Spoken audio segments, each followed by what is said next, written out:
I do have some remarks I would just like to make at that time. Okay. In general, first of all, just some housekeeping. The notebooks, if you would please leave the notebooks here when you're done. Feel free to take any or all materials. Leave the tabs if you remember.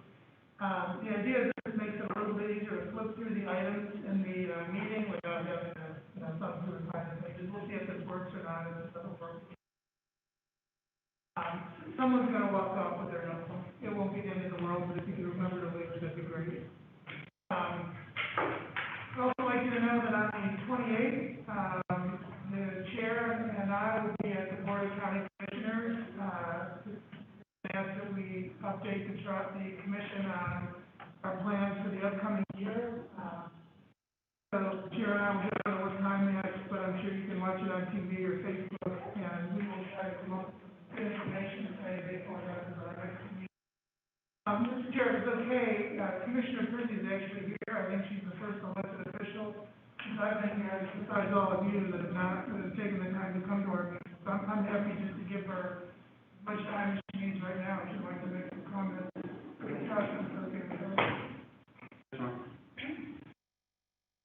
Well, I'm not here necessarily representing the county as much as myself today, and I took some time to review the agenda, and I've been following along a little bit with the most recent RFP process. My comments are really regarding a few of the items on the agenda. One is the unsolicited proposals of the transparency, and I know that those were denied, but I wanted to encourage the board to read those unsolicited proposals, or in some way work with organizations that solicited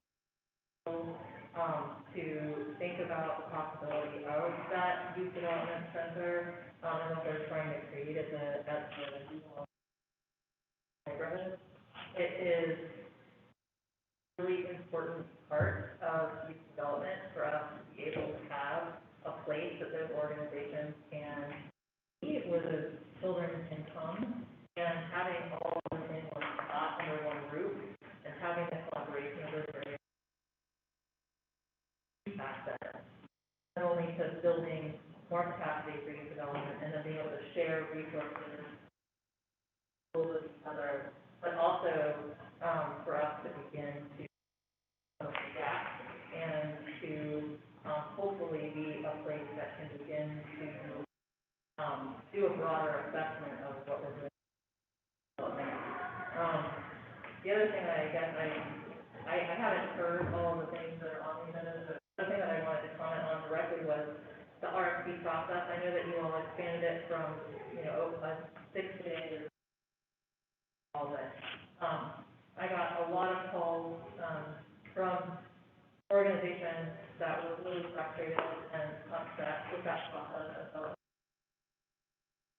On the way that they wanted, and the level of requirements that are expected for consideration for funding made it really difficult for them to meet all those and to respond in a timely manner.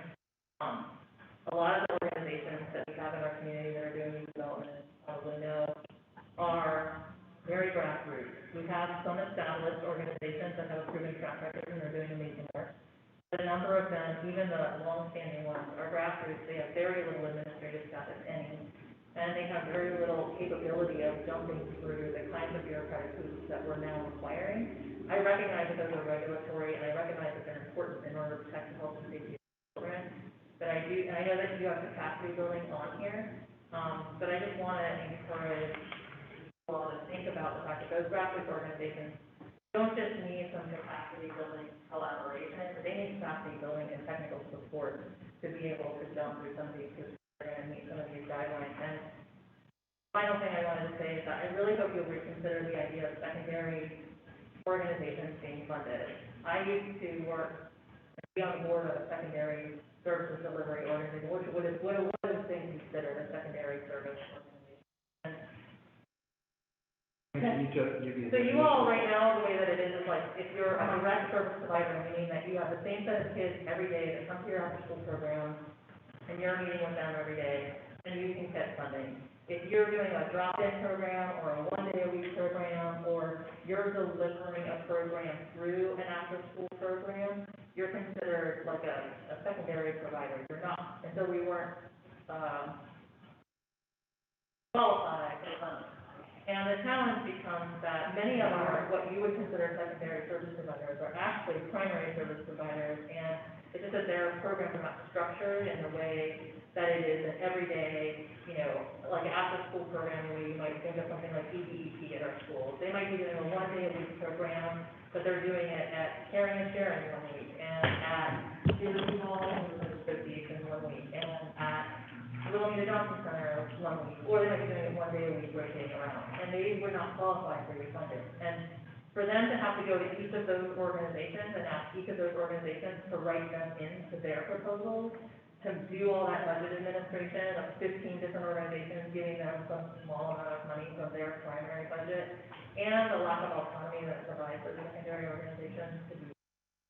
I just wanted to encourage the escalation of that, and I asked, Colin for a meeting, and I'll meet with him sort of more officially, county side of things, but as an individual who's worked in youth development for a long time in the community and has worked with a lot of these organizations, some of the longest standing and most important, in my opinion, youth development organizations couldn't qualify for funding under your current standards, and to me, that was really sad.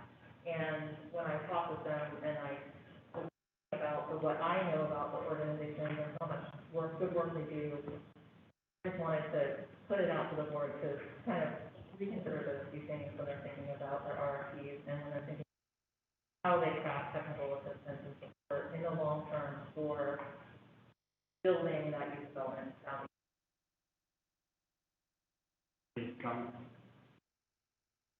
Well, the only comment was a couple comments in commission. You're fine. It sounds like it's a lack of communication. I guess it's our lack of communication to and as far as on a couple different aspects as related to us. First of all, the unsolicited proposals. These people had chances. The first RFP that was done was for organizations that we already did something with in the summer for after school, and we were trying to make sure that there wasn't that it was kind of a seamless transition from summer to after school programs. There will be another RFP that will be coming out that will be more comprehensive. So the people that have applied or provided the unsolicited proposal, they will have that opportunity, as well as the people that you say it's been difficult for them as far as their administrative capability. But we have done much to Colin's. We have provided a resource within the organization to help people go through the process. So that to go through our RFP. So if that wasn't told to you, we recognize that some of the organizations that we deal with are not the University of Florida, are not some of the people that we deal with that do have much more administrative capabilities. So we have tried to assist. As far as the secondary providers, I'm not sure I know enough about that. I'm trying to understand what you.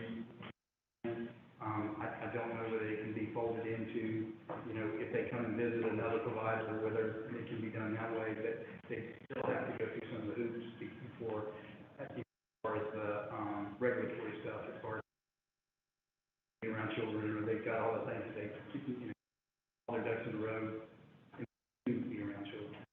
So, as far as the miscommunication or the lack of understanding that was out there, as far as what this RFP was and the other something fell through the cracks. I know that it was on a very compressed time frame, but there is, you can go back and relate it to the people that have notified you that there's another RFP coming out. That didn't have something, including the people that sent in something. That explains. Hopefully that helps. It probably does, or, those organizations will have to respond to that too. I mean, they're not here, and a lot of them. I'm hoping it helps you understand that, you know, we do understand about, you know, the little guy trying to make a difference.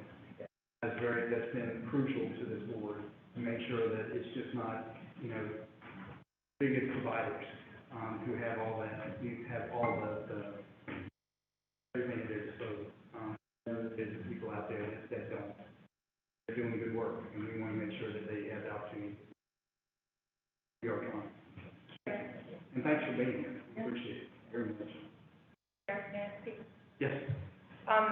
So I guess I could use some clarification. Are we not doing any unsolicited proposals? I thought there was a time that we would be willing to entertain them. Is that a policy that I'm not aware of? No, we receive them, and there may be the opportunity, but as far as needs are concerned, we've got the RFP process coming, so they can go through that process. So This is a timing issue, and that's, you know, in the backup, that's what it said, you know, please respond, apply, to the RFP coming up. There'll be other times when the RFP, process is over and done with, that we're probably gonna get unsolicited proposals. That's when it's incumbent upon us to entertain and see what. But I guess I would think that maybe we need to be more explicit in how that works, because I've heard similar feedback where there was an expectation that we would entertain it, talk about it. And as far as timing, COVID has certainly changed quite a bit of what's going on, and as the K-12 district provider, we need support. Especially if we're talking about like after-school tutoring programs, we're in a place now, especially with COVID, we have a workforce situation, so we have partners that if we could collaborate, I think that would be helpful. So, I see the discussion about timing that we have an RFP coming up, but I also see the need of timing-wise right now. We're over a month into the school year, and this would be something that, if we could move something interesting, unique, quickly, I worry that we might be limiting our ability to be more innovative, and honestly, right now, this year specifically, we've had to pivot very quickly, and it would be helpful to have other people pivoting with us, quite honestly.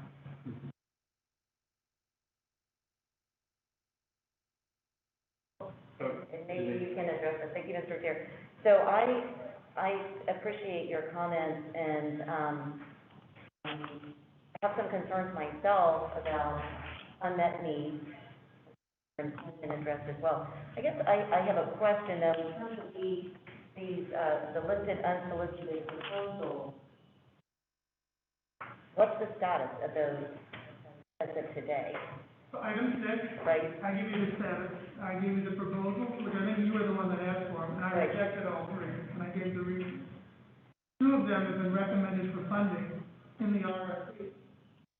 They submitted a proposal right before a competitive proposal for the same services. They've been recommended for funding. So what programs specifically were approved? Discount, on this one, discount, and, cases in motion. All right, and so the remaining solicitations or proposals were denied, or, There was only one other. okay, so, Yes, it was denied, and I didn't know reason to go up. and so the one that was denied was, Very involved. all right.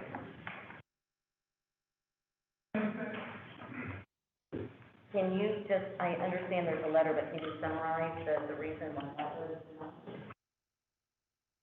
Very involved? Yes. Their contract was terminated for cause. I didn't want to say that. It was terminated for cause. Until that situation is remedied.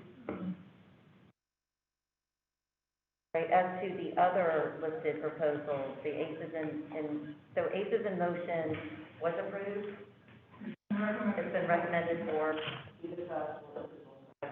and then, and kids count. And so the only one that was, not being recommended for approval by the trust is the Greater Duval. I I know I brought this up before the agenda item came up, but I just wanna make sure that it's clear that there was actually four unsolicited proposals, all, I talked to all four of those organizations. One isn't in the backup, so I don't know if that one's gonna be discussed, and then those two were rejected, they weren't recommended for approval, right? All three were, are on here were rejected, correct? All three were rejected, and we're told to apply for the RFP coming out.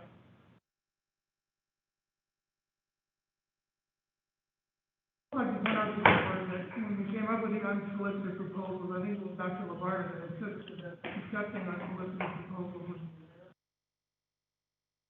So we thought. So we thought. So, if that's how you want to do business, it's just constant stream of unsolicited proposals. That's not how I want. Most of them are gonna get, rejected unless there's some extenuating circumstance. As I understood this, just correct me if I'm wrong, two of the unsolicited proposals that came in later did apply under the actual RFP, and those are recommended to be funded. Correct. You think there were four, Colin, you're saying there's only Yeah, I don't. three, so we don't know who the fourth might have been. But I just want to be clear that it was a timing issue, and they were rejected because the RFP was about to come out, and then when they did submit as part of the RFP process, they've been recommended for funding, two of them. One was not qualified and had a previous disqualification, and that's the three I've seen. So, Commissioner Fritzie, I don't know which the fourth might have been, and certainly if there was a fourth. It could have been when I get when we got it, and it might be on the packet next month, or the next meeting. If I may, Commissioner, do you know the name of the program? We're not gonna go over Petersville University, the Beaches in Motion, Kids Count, and Project Youth Build. We haven't discussed Project Youth Build internally yet. I'm guessing it'll be on the next agenda. The next, board meeting. So it hadn't been rejected because it. They all submitted to our attorney? No. The thing was unsolicited, right? They come in when they come in rather than on a schedule based on an Well, RFP. they're all in the Duval building, and so I know of what it is, so I anticipated a similar We need to have a submission. discussion about the Duval, utilizing Duval campus, because transportation costs have been involved, apparently there's going to be rent involved. And, I thought the statute said we can't pay school boards, I'm not sure if that's the case or not. But that's a debate that we need to get into, because we're not doing anything, but when we discuss the Duval campus, we need to see whether or not, from a efficiency standpoint, whether it makes sense to have these programs that where the children are currently without having to do all. And, if there's a cost, there's a cost as far as the school is concerned, doesn't want the school to be a partner in that. Those are concerns that I have, that we can discuss when we actually get into that discussion. If we get into that.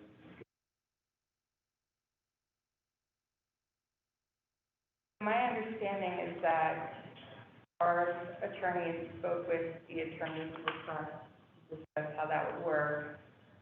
And my understanding is that that was approved, that if it was a rent situation. We asked if we could pay rent, and we were said yes. We don't have any, community staff, doesn't have any qualms with the legality. That still, to me, we'll get into it when we actually get into that discussion. Children are already at school, why not go ahead and utilize that school facility as opening up the campus? They're at school currently. We have to, somebody's gonna have to transport them from wherever they are to Duval. Number one, then they're gonna have to, I guess it would be similar to when they go home, would be the same in either case. But we'll have that discussion. Those are just immediate. Are we having that discussion later today? I thought that they're one of the, I thought they were on, that. Do all business, Yeah, they were talking about all of these programs they are in. beg pardon? all of the programs that we're talking about that were denied and then approved, it is this. Item 9, it's item The 9. ones that are denied. The ones that are in the RFP that we're gonna look at. Okay. We'll have that discussion when we get to that. I'm willing to wait then. Excitedly waiting. Okay. Ken? Just to clarify, we're gonna talk about H, the motion, and count when we get to item 9. Yes. And I think it would be appropriate to discuss rent situation. I wanna bring up something when we get to item 9 as well, because we had a late applicant that's similar to what we had at the board that I wanted to talk about. I do, just like on the unsolicited, I mean, what about the idea of just having an RFP that rolls and it's just kind of always open for these unusual circumstances? I think, I don't want us to miss opportunities, and I'm worried by having like certain thresholds. You can only cross through that door when that door opens, and if it closes, you're out of luck. I think that that's limiting. I also think we have been collecting quite a bit of taxpayer funds. Boy, could we use using them right now.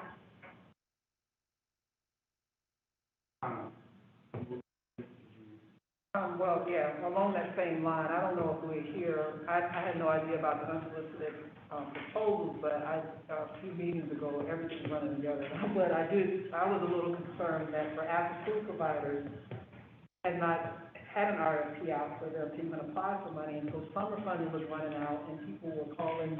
I had several providers call me personally, and I mentioned, so there was no funding mechanism open, so I think we gotta get some type of schedule down, I don't know if it's rolling or something down, in place where we are accepting, proposals and applications from providers so that they can budget. I mean, there's just so few opportunities for our local, providers to apply for funding, and we being the people who started the trust, that campaign, they went to the public and asked them to vote for this, and voted approved it, and now it seems like we're just kind of like batty around about not being able to get money out of them, so I don't want that to happen. And then the second thing, when you mentioned, well, I'll say my thing.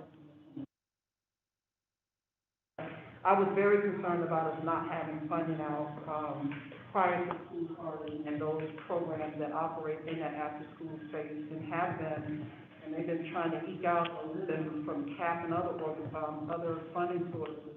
They didn't know what they could get from the trust when the trust is sitting on a significant amount of it. And I apologize for being late, I just came straight off the interstate, this is what we just want stuff to do. Okay. All right. Got that. Program support. I had a few other things, but I guess we're done, so. Okay, no. That's fine. I saw you gave up your time. Well, I was gonna take some, did I have a time limit? Go ahead. I have a new employee who is with us virtually. Her name is Bonnie Wagner. She is a research planning and evaluation coordinator. She comes to us from the Children's Services Council of Palm Beach. She worked 11 years as a research and evaluation analyst and then an evaluation officer. She earned her bachelor's degree at Hartwood College out of Boston, went to Harvard College a long time ago. And she has a master's in research, statistics, and measurements from Southern Connecticut State and a technical certificate in computer programming. So we're very glad to have you here. I wanted to follow up with some workshop items. I know some people missed the workshop. Commissioner Cornell asked us to come back with some revised indicators. I'd like, in November, I'll have a schedule of board meetings for the following year. We're supposed to have an extended meeting in January, like an annual meeting. I'd like to present those then, if that's okay, and give Bonnie a chance to go. Dr. Cole Smith gave a presentation on technology. The staff is meeting with her at the end of the month to go through some ideas. Spent a lot of time on Judge Bullard issues. I have met with the chief of the city and got some good input. I met with the Voices for Florida, who is the fiscal agent for the Attorney General, and their Open Doors funding for human trafficking, which is one of the programs recommended by the state attorney. without going into all the financial details, the Child Advocacy Center is working with their association to see if they can make that work, in which case we could provide a relatively small match and draw down, somewhere between 250 to 300,000 for our area. You know how that goes. Thanks, Judge Bullard, for connecting me with some other agencies, and there's some other things that I'd like to into with the state criminal justice reinvestment plan. Dr. Labarda and mental health, I'll be meeting hopefully with someone from the managing entity tomorrow about some additional funding coming down from the state that may be able to be blended with ours. And we are working on an RFP for primary prevention and mental health or distributed mental health counselors. I don't know if we come up with a name yet, but that would be some of these services available now. That would include the scope of work and so we will have a schedule at the next meeting for October 1 as far as how we would like these rolled out. I didn't spend much time, Dr. Hart, on the Jericho program or the community health workers, mainly because Broward hasn't actually awarded those yet, and they don't really exist there. I did do some research on the Jericho program, and it's a very capital-intensive program. Which serves maybe 30 to 40, mothers at a time. Useful for us. What does 2022 look like? Well, we're going to release Help Me Grow today. That is another thing that's innovative that does not exist in our community around developmental screening and literacy standards 0 to 8.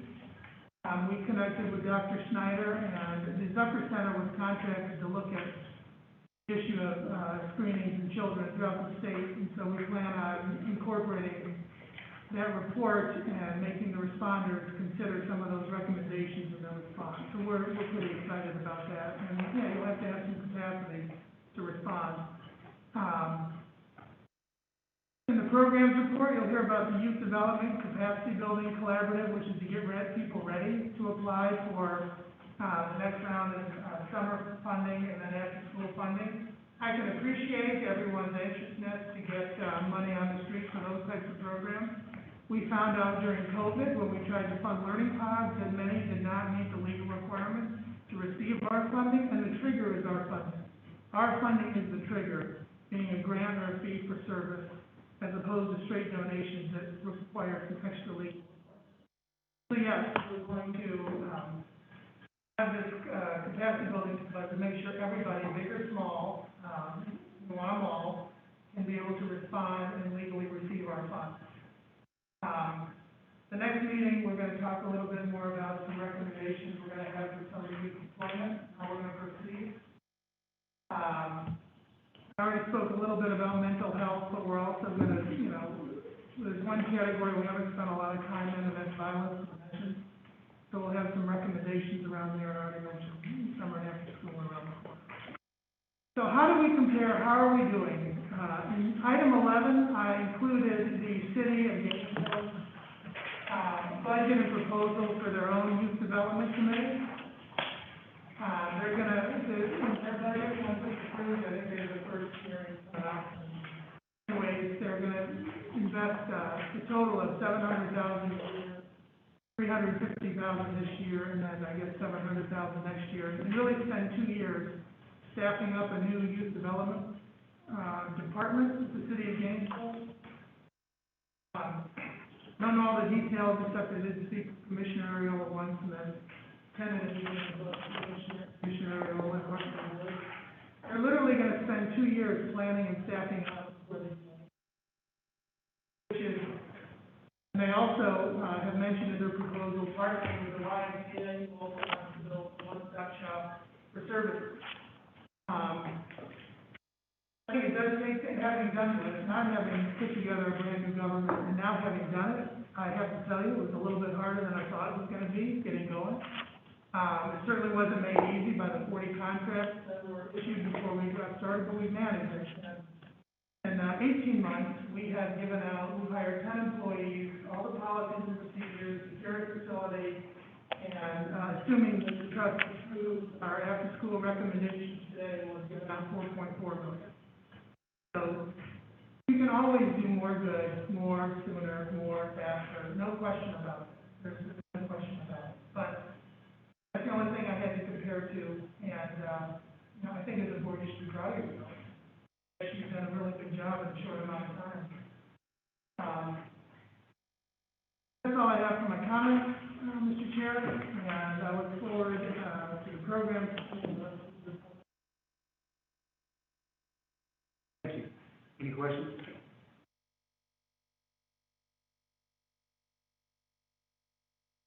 All right. Tony Grove?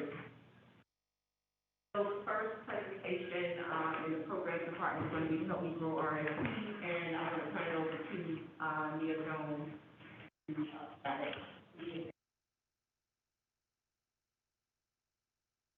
I'm so excited to actually introduce Help Me Grow, Alachua to all of you.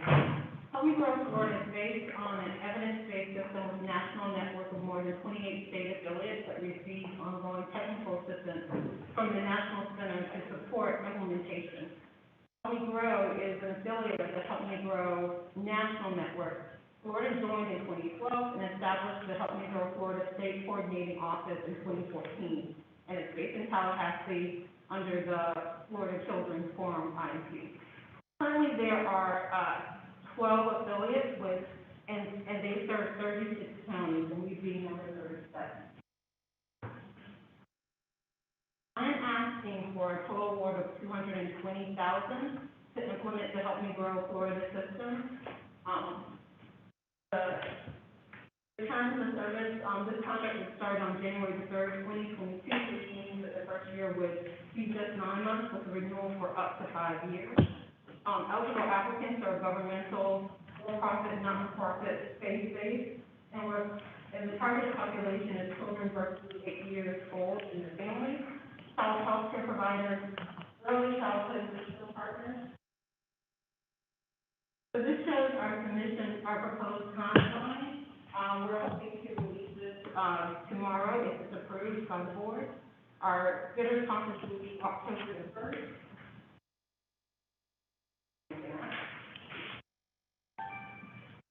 And we back to the board for recommendations on the 6th, and as I said, with the contract beginning on January the 3rd. The Help Me Grow system promotes cross-sector collaboration to build an efficient and effective early childhood continuum of care. Help Me Grow strengthens the grid by maintaining a current directory of available services, connecting service providers to each other to create an interconnected system. It's designed so that all children have the best possible start in life by providing free developmental and behavioral screening.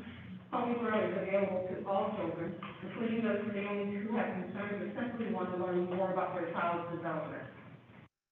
It is not a standalone program, but rather a system model that utilizes and builds on existing resources in order to develop an enhanced and comprehensive approach to early childhood system building in any given community. Successful implementation of the Help Me Grow model requires communities to identify existing resources, think creatively about how to make services in existing opportunities, and build a coalition to work collaboratively for a shared agenda. The four operative interdependent core service components are required by the state to meet Help Me Grow Florida's requirements, and that's what you see in the diagram here. Centralized access points, family community outreach, child health care provider outreach, and ongoing data collection and analysis.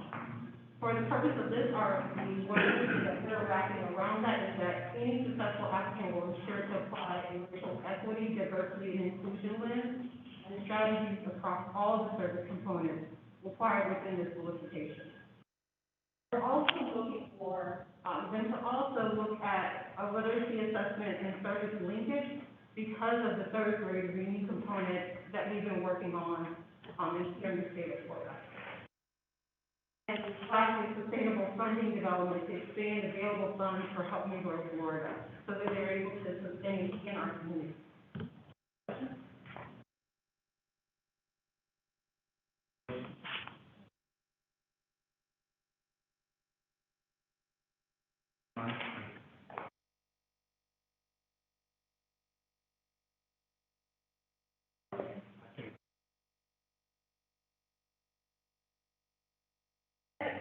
one of my things I wanted to quickly comment on, I don't know if that's appropriate. I wonder what, is this a call for proposals from community organizations? Those things as part of the Help Me Grow network? Or is this a funding to the Help Me Grow network to do these services for our community? This is a call for organizations, for a organization to be created, to be a Help Me Grow affiliate. So the Help Me Grow Board, so they would serve just Alachua County. Any existing organization could apply to this RFP to become the Help Me Grow affiliate for Alachua County. Okay, thank you. Any questions? Move that recommendation. Thank you. Motion second. Second. Second, any discussion? Our fiscal funding, I mean, this is part of our fiscal grant, something we have to do for that, right? Remember, CRISPR grant is from 0 to 3, so Help Me Grow expands this. It's not just 0 to 3, it's 0 to 8. So we want to really make sure we're targeting all that age group.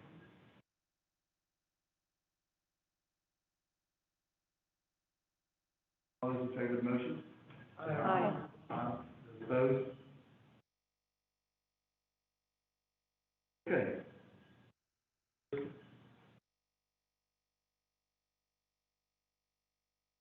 Capacity building collaborative.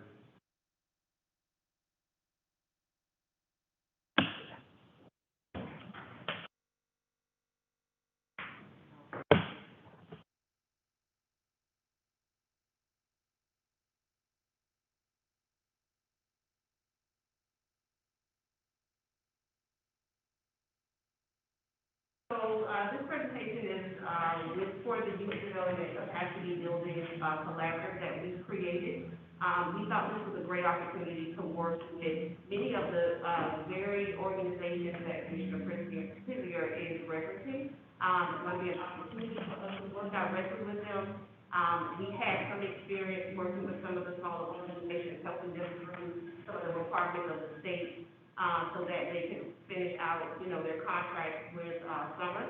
And so this is just going to expand that. It's going to expand that opportunity for them to work directly with some of the programs to help them access some of the dollars, help them understand how to do business with the trust, and just learn a little bit more about what's to come from the trust. So the Youth Development Capacity Building Collaborative, some of the programs, objectives, the overview, and the goals is to, we're seeking to engage and support those out-of-school time providers that are serving kindergarten through 12th grade. The goal of this collaborative is to enhance and strengthen the out-of-school time system across Alachua County by providing access to free training in key areas to improve organizational capacity, by supporting providers with capacity building funding and implementation support, and then convening out-of-school time providers to discuss best practices and coordination of services.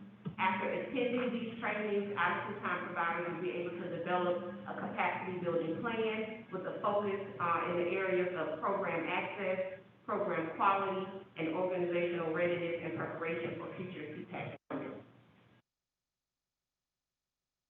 The eligible applicants for this capacity building collaborative it will be very similar to many of the RFPs that we're putting out.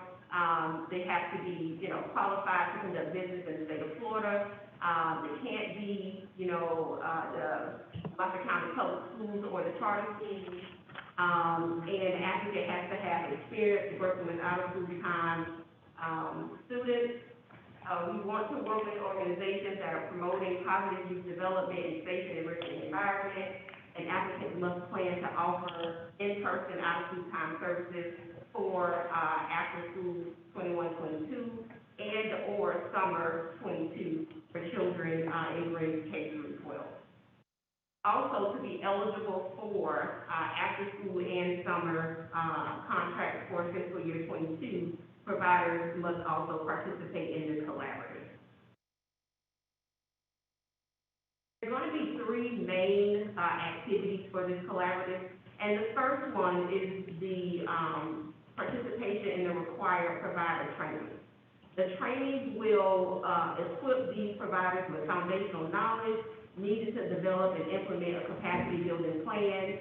Attending, these trainings is mandatory in order to be eligible for the capacity building funding. And what you can see here is there will be 4 trainings. One, that will be a review of the collaborative and what it means to do business with the trust. That'll be, training will be provided directly by the program staff. We've also partnered with the Florida After School Network, and they'll provide a training on out-of-school time standards.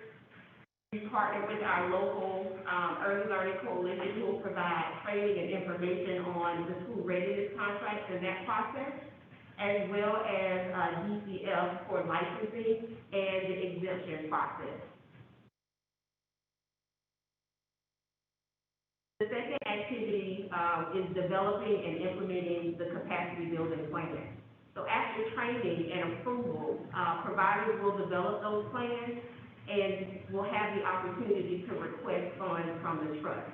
These plans should focus on increasing program access, increasing program quality, and increasing organizational readiness for the funding. These plans will include a scope of service, a budget, and deliverables that achieve the goals within the plan. Capacity building plans will also be developed and implemented during the contract period. It is our hope that participants will be awarded contracts with anticipated service dates of November 1st, 2021 through September 30th, 2022. Upon approval by CPAC for these plans, participants again will be awarded grant dollars to support implementation of their plan in fiscal year 22. The trust intends to request an estimate $500,000 in funding to support out-of-school time capacity building plans.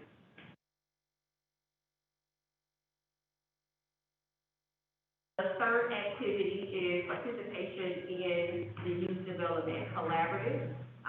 It is our hope through this collaborative that it will increase provider participation in monthly meetings that will be hosted by the trust. This gives us an opportunity to share best practices and expertise and provide feedback to CPAC on out-of-school time RFPs and that process. These meetings will focus on topics chosen by the participants and support the successful implementation of their capacity building plans. This slide gives you a snapshot into what we are hoping to achieve with the providers. They'll have an opportunity to, starting tomorrow, apply. It's very different than an RFP. So we've tried to make it as simple as possible. It is a Google link. They click on it, they'll give us, an overview of their program, what they offer, and they are basically accepted within this collaborative. From that point, there is a survey that they would complete for their program. In October is when we would offer many of the trainings that have been mentioned prior to that. In November is when we will help them create and work on their capacity building plan and what that budget looks like. December is when we are hoping to come back, either December or January, come back to the board, so we'll have an idea of what the funding request looks like for these capacity building plans, and then implementation would start in January of 2020. Any questions about youth development? Christie, can you go back one slide? Is the foundation involved at any point in this process? So we are working on that presentation now for doing business with the trust, and that's a part of it. What we have discovered with the contract, especially during summer, and many of the youth development contracts that we had prior, there is lack of information or lack of knowledge for many of the things such as invoicing, articles of incorporation, those official documents to make sure that you are qualified to do business in the state of Florida. And so we've reached out to Barzella and asked her about the different trainings that they offer so that we can make sure we're helping to connect the dots. They were extremely helpful, because being verified within the philanthropy hub is always a deliverable in our contract. And so they've been extremely helpful with our providers and making sure they have it. I can see that under item 6, you know, them playing a role there. That's a good comment. Thank you. I can see that, where that would be. That's why I asked. It's the reading, Oh, I can see that, yeah, I can see that. it's the vision exam portion of the meeting. Sorry. I can't. Mr. Chair. Barely see that. So, to piggyback on Ken's comment, I think the Center for Nonprofit Excellence, that's part of the foundation, is an excellent resource for local nonprofits. They really focus on everything from board, roles and responsibilities, to grant writing and how to define mission. I mean, they have a lot of really good trainings. And it's a collegial group that helps each other, with those kinds of activities. So CNE is definitely, a good resource also. One other comment, I mean, the other thing is, I know there's no budget today, but $500,000 to build capacity amongst our organizations in the long term, I think is a great investment and, in serving our kids. And so I don't know what that budget will ultimately look like, but I could see the trust being an administrative support for a number of our smaller organizations until they have the ability to do the things that are required to keep them from being disqualified if they get a grant, or, you know, to double their numbers if they just have some support. I think technical assistance is kind of a technical. Yeah, exactly. That was actually one of the things that was brought up during when we were having discussion about all this, you know, before the vote, you know, that would be a good thing for the local organizations to have it, you know, to have available to them. Yes, ma'am. I do have a question. Sure. So while you're considering capacity building funding, have you considered these small nonprofits that you referenced, such as mine, and I just speak personally about my own nonprofit? While we're building collaborative, who's going to be teaching our program? We don't have the capacity to participate in the capacity building initiative. And so is funding being considered for us to expand that so that the leadership can participate in this? We can't grow it if we're still, because even though we don't qualify for your funding, I've been working with the state to make sure that I can still run my program while I'm doing my exemption.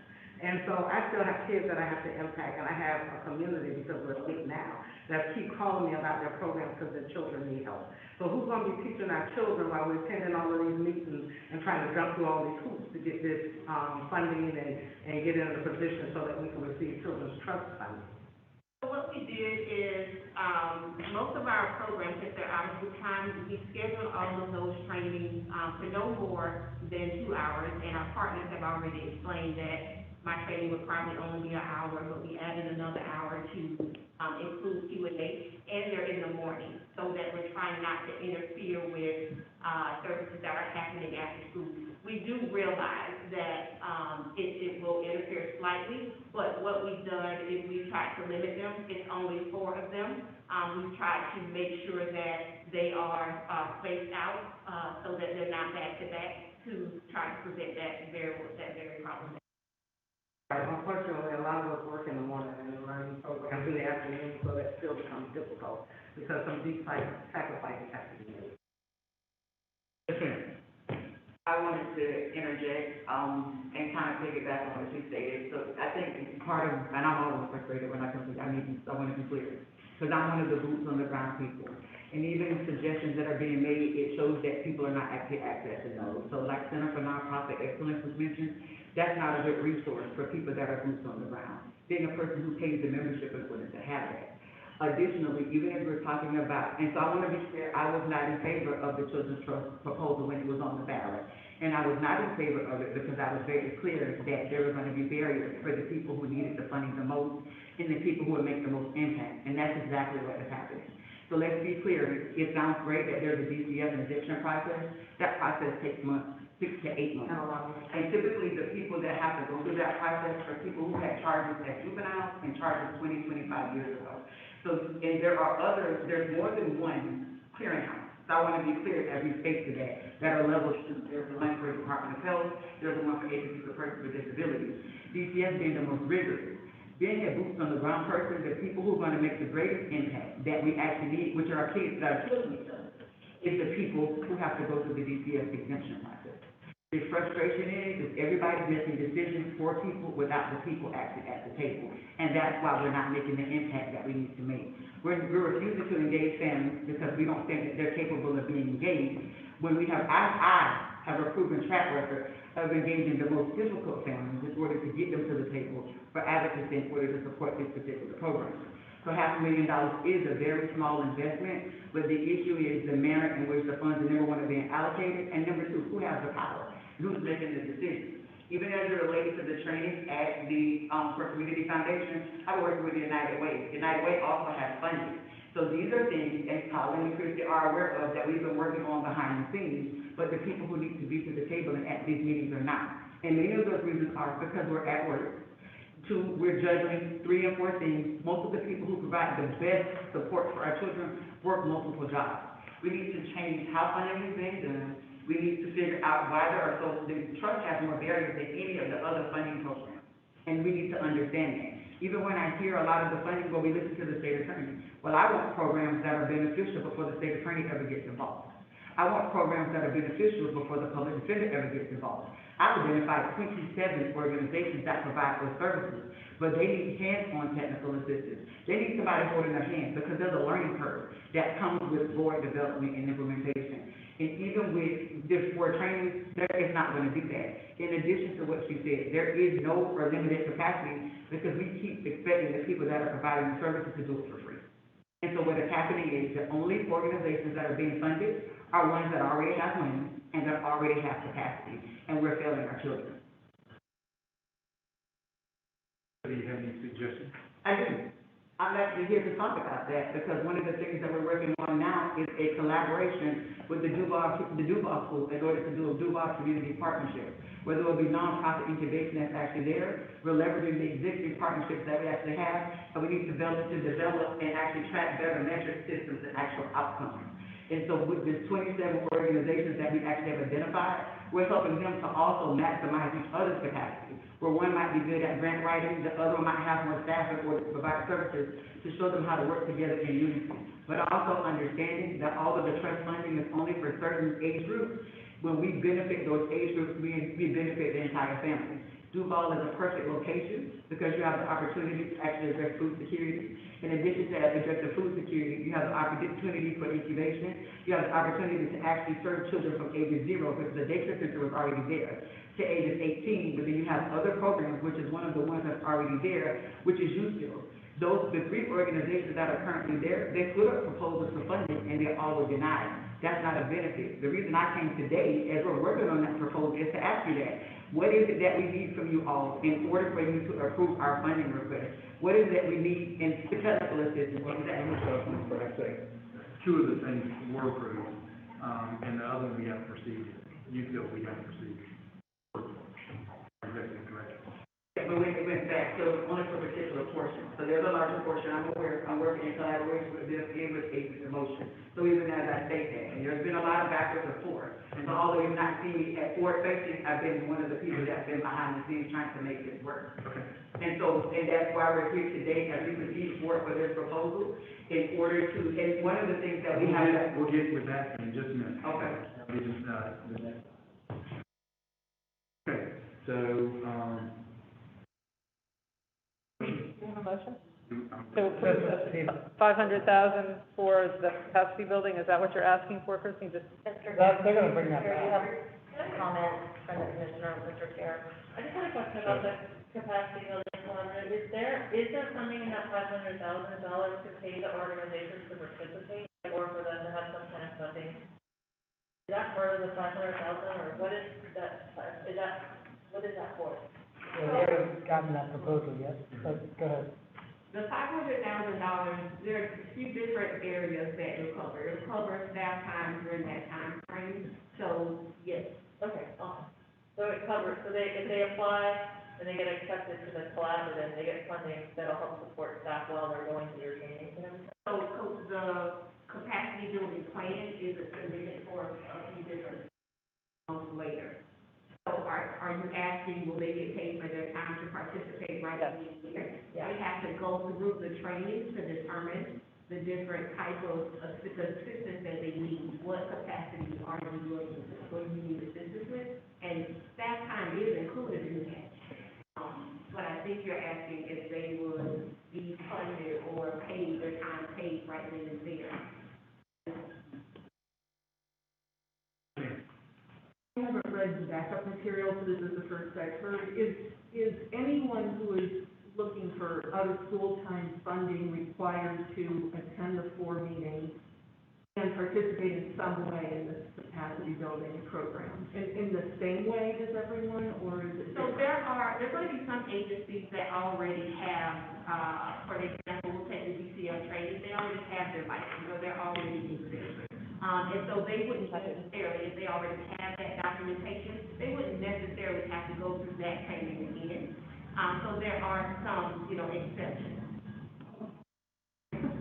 Did we get a second on that, the motion? Mr. Chair, the recommended action is just to receive the report, then they're gonna bring back to us, I thought, a budget. Okay, I misheard that part, sorry, I'll withdraw that.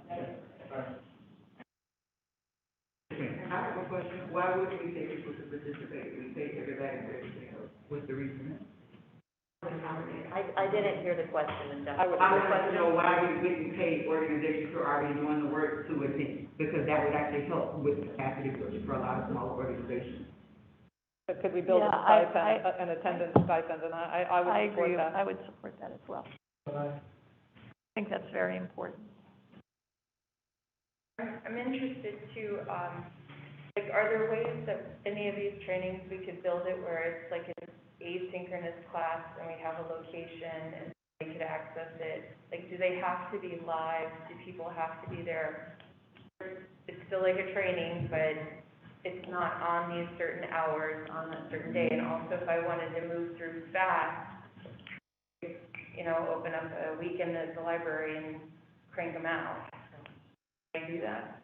So they'll definitely be recorded, and so we can go back to the drawing board for sure, and someone is unavailable, therefore they can have access to those trainings if they missed it.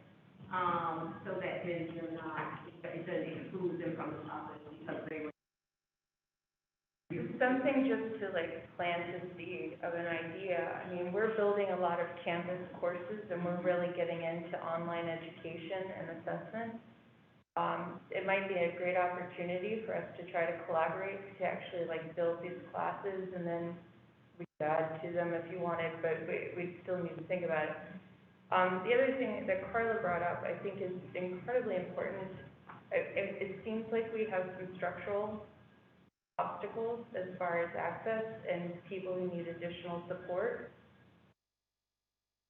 Are there ways to kind of help facilitate, if we want certain providers who need to have additional steps taken in order to be providers, what are we doing to help them?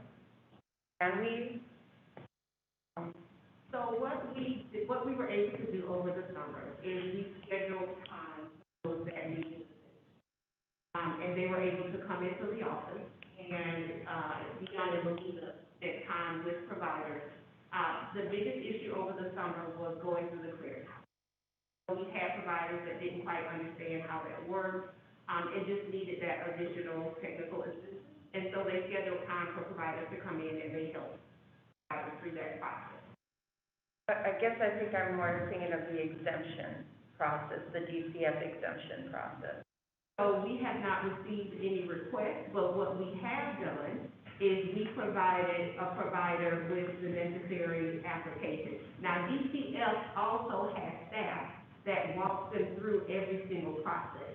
So the links that we've shared for the exemption, and the chief that completed that training, she sent us the link, she sent us the phone numbers, and explained that when you start the exemption process, you're then assigned like a case manager who walks you through that entire process at DCF. That's not for the clearinghouse background screen, that is for the exemption. So that takes place via DCF, according to the person who trained all around that. Yes, that's true. he didn't tell you the truth, so I'm. Can I? No, If I may. y'all, ordinarily, we have one opportunity to speak, okay? So- But you started on a different subject, and it affects me personally. I was just trying to ask you insight, because that is incorrect. Okay. And so what you're assigned is not a case manager, you're sent a link with a packet. And that packet also includes things that you have to pay for. And if it were not me, and I had to make some sacrifices, because as soon as I got this packet, I also lost my job. So life happens to us, right? And I had to go back and provide them with a paid background screening, but they're checking me for my background, right? So they already have this information. You're not provided with somebody who holds your hand and walks. They give you a checklist, and you got to have everything on that checklist the way that they say you got to have it. And you send those forms in, and they send it back to you, but you don't have enough. And they're telling you to put things that you need, things that you don't even have. They're sending you for forms that don't even exist anymore. Chrissy, So it's not that if easy of a there process. is if y'all know a way, to get somebody to help, if you So can. Mrs. Conley also, you know, is our GCF representative, and I can provide her with the link and the information that Trainer sent us, and she could then send us that. if there's any support Yes. available for that. Okay, now, we're And gonna, then I can provide that information directly to you. this And they're discussion, certainly not- we're gonna put on hold, we're gonna, because it's time to do the Yeah. budget, and, we're a few minutes late, so we're going to, transition from the regular meeting to the millage budget discussion. And I need to read the following. Mr. Chair, the agenda for the, trim is under number 22. Okay. Those who know will. Children's Trust of Alachua County convenes a public hearing on fiscal year 2021 through 22. Proposed military continuous budget as required by Florida statute, chapters 125 and 200, as advertised in the Truth and Millage trim notices. This evening, we will take a number of actions related to the adoption of proposed millage rate and potential budget. The final public hearing on this matter will be held on Monday, September 27th, 2021, at 5:01 p.m. I urge you, if you have not already done so, to get a copy of the agenda so you may easily follow proceedings this evening. Citizens' comment will be taken following overview of the tentative budget by the executive director. The Trust Council will now present an overview of the truth and millage legislation, followed by the executive director's explanation of the proposed rate. Mr. Turner? Bob? In 1980, the Florida legislature adopted what is known as the Truth and Millage legislation, or TRIM as it's called. The goal of the legislation was to ensure that taxpayers were advised of the public hearing at which the local taxing authority's budgets and millage rates were to be considered and adopted. Each year, the property appraiser completes an assessment of the value of all property and certifies to each taxing authority the taxable value of the property within its jurisdiction. Each taxing authority then notifies the property appraiser of its proposed millage rate, its rollback rate, and the date, time, place of the public hearing to consider the proposed millage rate and the tentative budget. Once the property appraiser receives the information, he sends a notice by first-class mail to every taxpayer on the assessment roll. The notice contains the information from the taxing authorities as to the proposed millage rate and the time and place of the public hearing. The notice sent to the taxpayers is called the TRIM notice.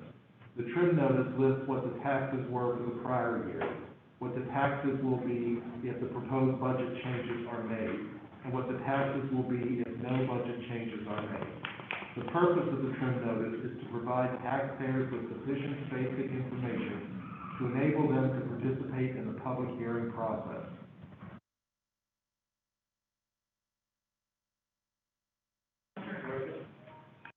One of the requirements of the truth and millage legislation is to provide information about why the proposed millage rate is different from the rollback millage rate established.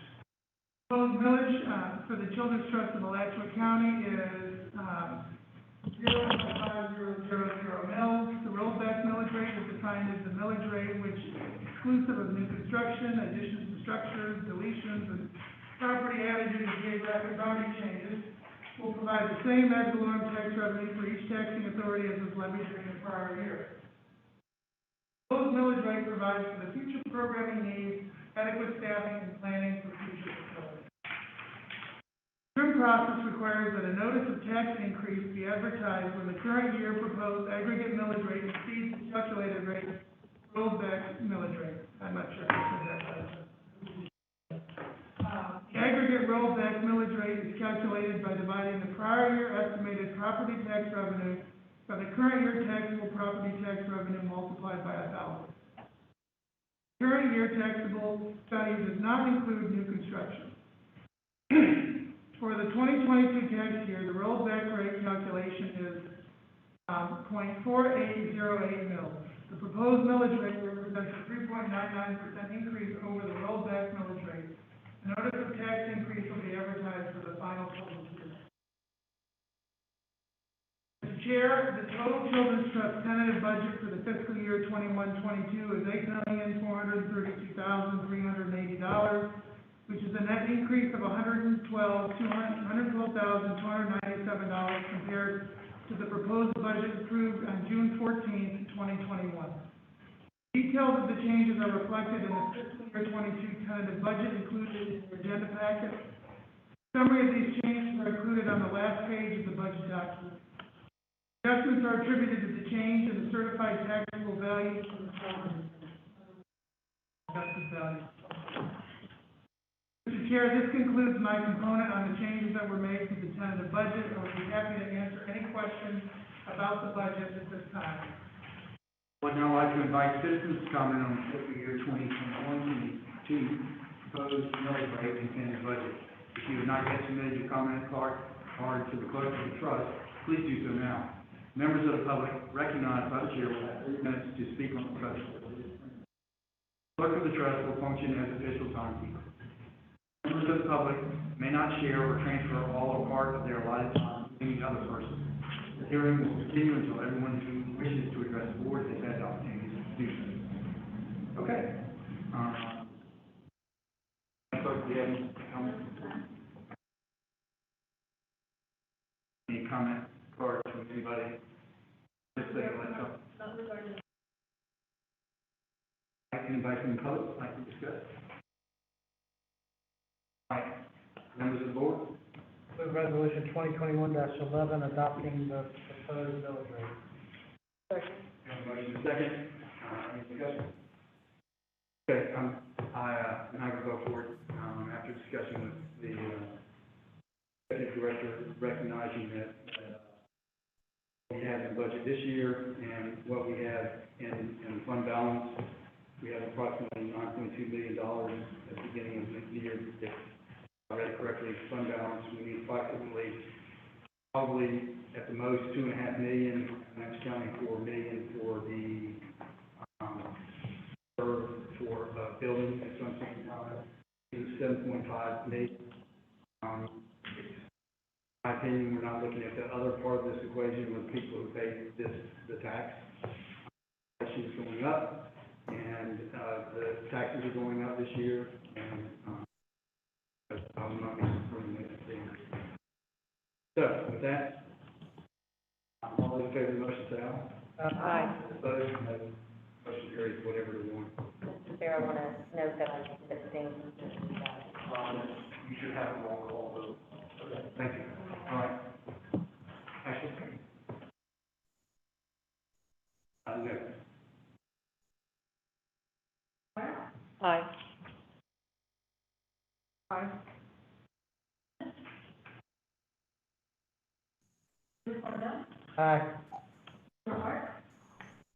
Aye.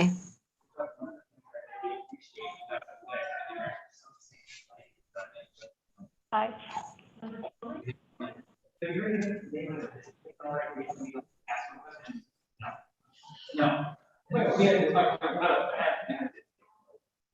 Somebody on mute?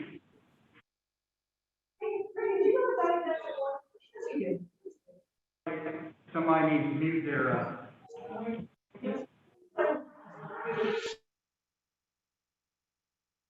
Good, everybody. Oh, okay, that's perfect. Good, Vanessa? yes, please. I don't think we heard her vote. She didn't vote, I didn't hear a vote, I didn't. Is Karen there? Yeah. Peter, can you get the vote, please? Yeah, I can't see.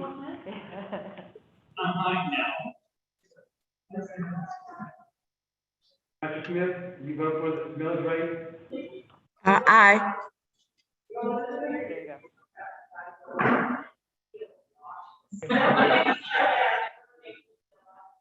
All right, You can mute everybody. so before I make, I was with a lady on my last vote. I was with the ladies on the last vote. All right, move resolution 2021-12, adopting a tentative budget. Second. Motion second, any discussion? Vote by number. Well, I actually have some discussion, it's just a comment, like, we have budgeted $5 million, let's really like get a cycle going where we can, progress and just quickly, that we can.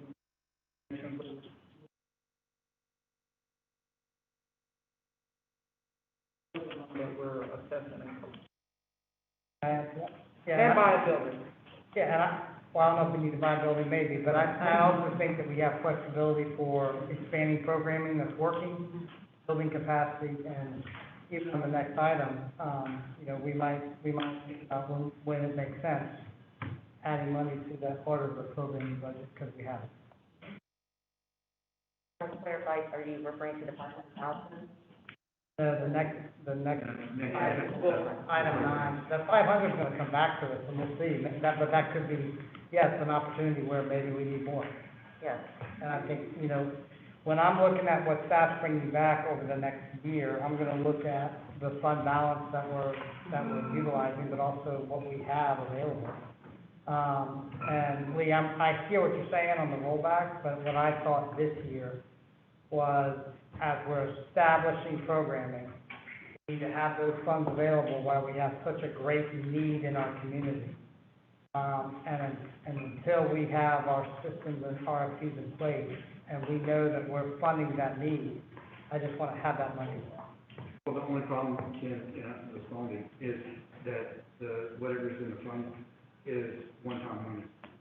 So as you do programming, so if you wanna be responsible about it, we have to, you know, look at the incremental amount as a result of the increase in property values and kind of allocate that we know that we're gonna be getting in the future. So that would really be the kind of the amount that you would want to, you know, go ahead and spend in addition to that, which is fine until what we add in, you know, in 08, 09, 10, you know, where we. So, I mean, you're talking about recurring funding, and I agree, but I think we have a lot of one-time startup costs that I think we can have money available to access as we start up putting these things. I think being mindful of the public comments that we heard, which I think was very helpful and appreciate, I think we have the opportunity to spend some money on building the collaboration and helping fund some of those folks that are trying to collaborate on a shoestring after work. I think there are some things that you can do just to. Upfront, one time. One time, right, because, you know, the goal is, you know, the old teach a person to fish, right? Once you have some of that infrastructure and one of that substrate laid down, then it is one-time money. And I do think that a collaborative is a good approach. I've participated in a number of learning collaboratives over the years, and they are usually one-time money, but they do involve things like a stipend to people who are participating. And they can help, it's a mutually beneficial thing. You learn a lot through that process. You learn a lot about what's going on in the community. I also think we have an opportunity on some of the, I've been thinking about this unsolicited proposal thing. And I'm concerned that that's not a good way to do funding long-term.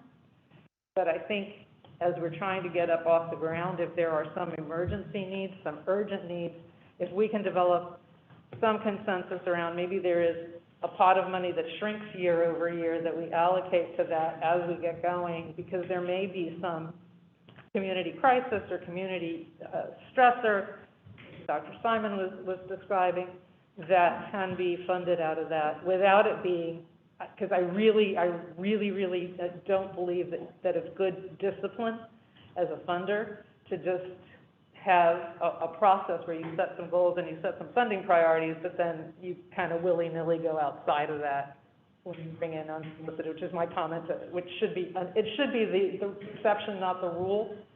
But I think as we get going, and as things are evolving in this crazy kind of time we're living in, there may be some room for that. I just don't want it to be random.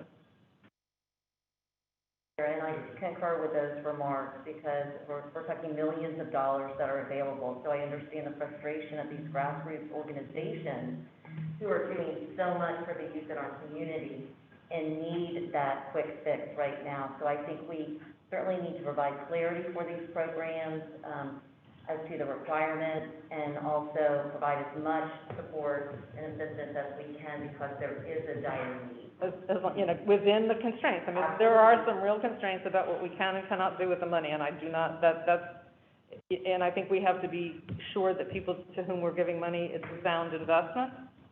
But I think in response to what, right now, there may be some flexibility, and we have that additional dollars, even though, again, I want to be clear that I don't consider that a normal way of doing business, and I don't think that that's how a funder should set priorities and then just say, oh, well, whatever.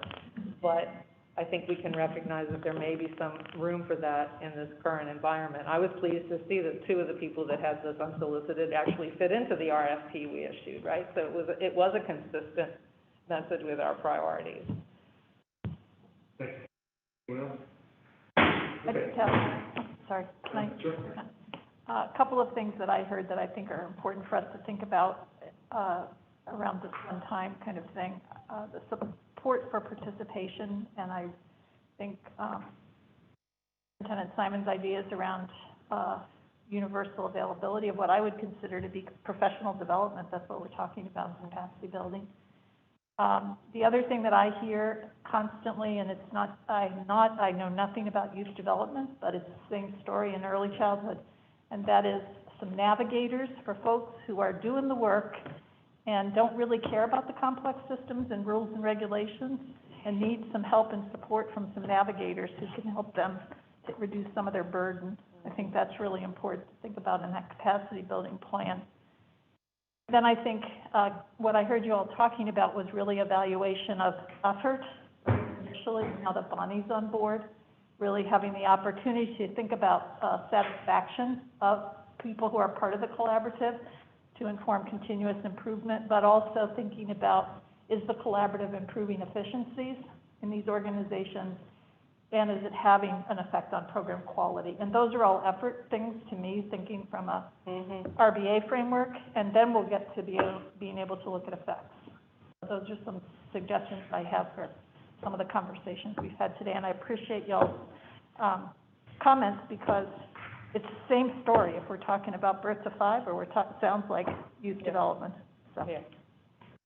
Will not this help with the collaboration that we discussed? Well, From birth to age 8, but youth development, yeah.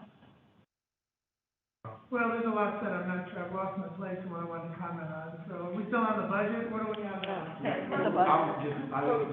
We have a You're motion. supposed to be the executive director, know what's going on. You lost. I've accomplished something.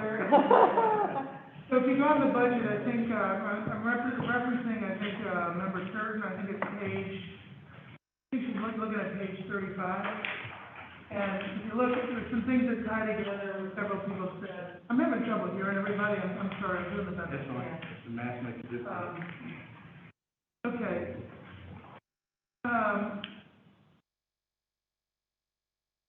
So for example, when you take, if you look at strategy 2.2, expand access to high quality childcare after school and summer programs.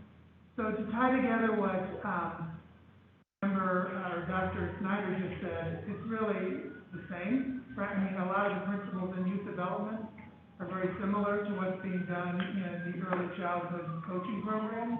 Where I came from, we had coaches and after-school programs on program quality based on an assessment improvement and providers wrote the plans. And so it takes some time to do that. We had 20 years where I came from. We're finishing a year and a half, but I would say that's the vision, right? A continuous professional, and a lot of the problems in the early childhood centers with employees and pay and turnover and low wages, identical to what's probably being experienced by all the after-school providers. And so the vision would be a continuous quality improvements across all areas. So when you look at the actual dollars, where it says, and we can list this for version 2 of the budget, where it says after-school programming 2021, 2022, whatever's approved today, instead of saying determined, it would be whatever amount's approved. And right now, you're recommending 600. May increase it, and we can add in the 500,000 for capacity building, we'll add that in. So this 2 million of unallocated is gonna shrink pretty rapidly. And we expect to give out just about all of this next year. Also, I wanted to point out, speak about little agency, and I'm gonna need some direction on the board, from the board as to what exactly, because when you say support and capacity building, there's a lot of different ways, and I've heard multiple things. We can do them all if that's what you want to do, but there's multiple areas, right? So one is just providing staff people to help them administer their programs, like back office staff or something. That's one thing. And I think that's what those are the type of expenditures we're expecting to see in these capacity building proposals, that we have some for staff. We might expect to see some capital things for, maybe you need to put a fence around part of your property to get licensed or something. So those are the type of capacity, but there's more things like navigating DCF and the background screening process we don't control that, and so we set them up with the people, but if that's an additional, it may be that we have to hire a staff person completely devoted to all of this stuff. And we may come back and recommend that once these trainings get going, and we'll start to see the need. Right. I think once you start to hear from people what would be helpful, then and that's what the beauty of a collaborative, right, is you begin to learn what those needs are, and then you should have enough funding in that pot to begin to address some of those needs so that the capacity is built internally and they start to understand how to do it themselves. And in some situations, there may still need to be an ongoing piece of assistance for some of the smaller organizations that don't have an administrative assistant or something equivalent to that. That would be a completely different level of involvement, the trust, getting in the operations, and finding out. I'm just thinking more technical assistance of ongoing TA as opposed to. Someone mentioned fees of the the Center for Excellence, I guess, and we have already discussed with the Community Foundation, maybe picking up a membership in that or whatever fees are involved, so that may be. Not expensive. Not of it, so. We have listened and heard a lot of these, it's just, we were hoping to get through the classes first and figure out what. Yeah, I think that's a great starting place. Okay, so now I forgot what else I was doing. What to do, so part of the budget, if you look on pages, well, first let's talk about the fund balance on page 21 of the budget, which is page 30 in the packet. Sorry, this is two separate numbers.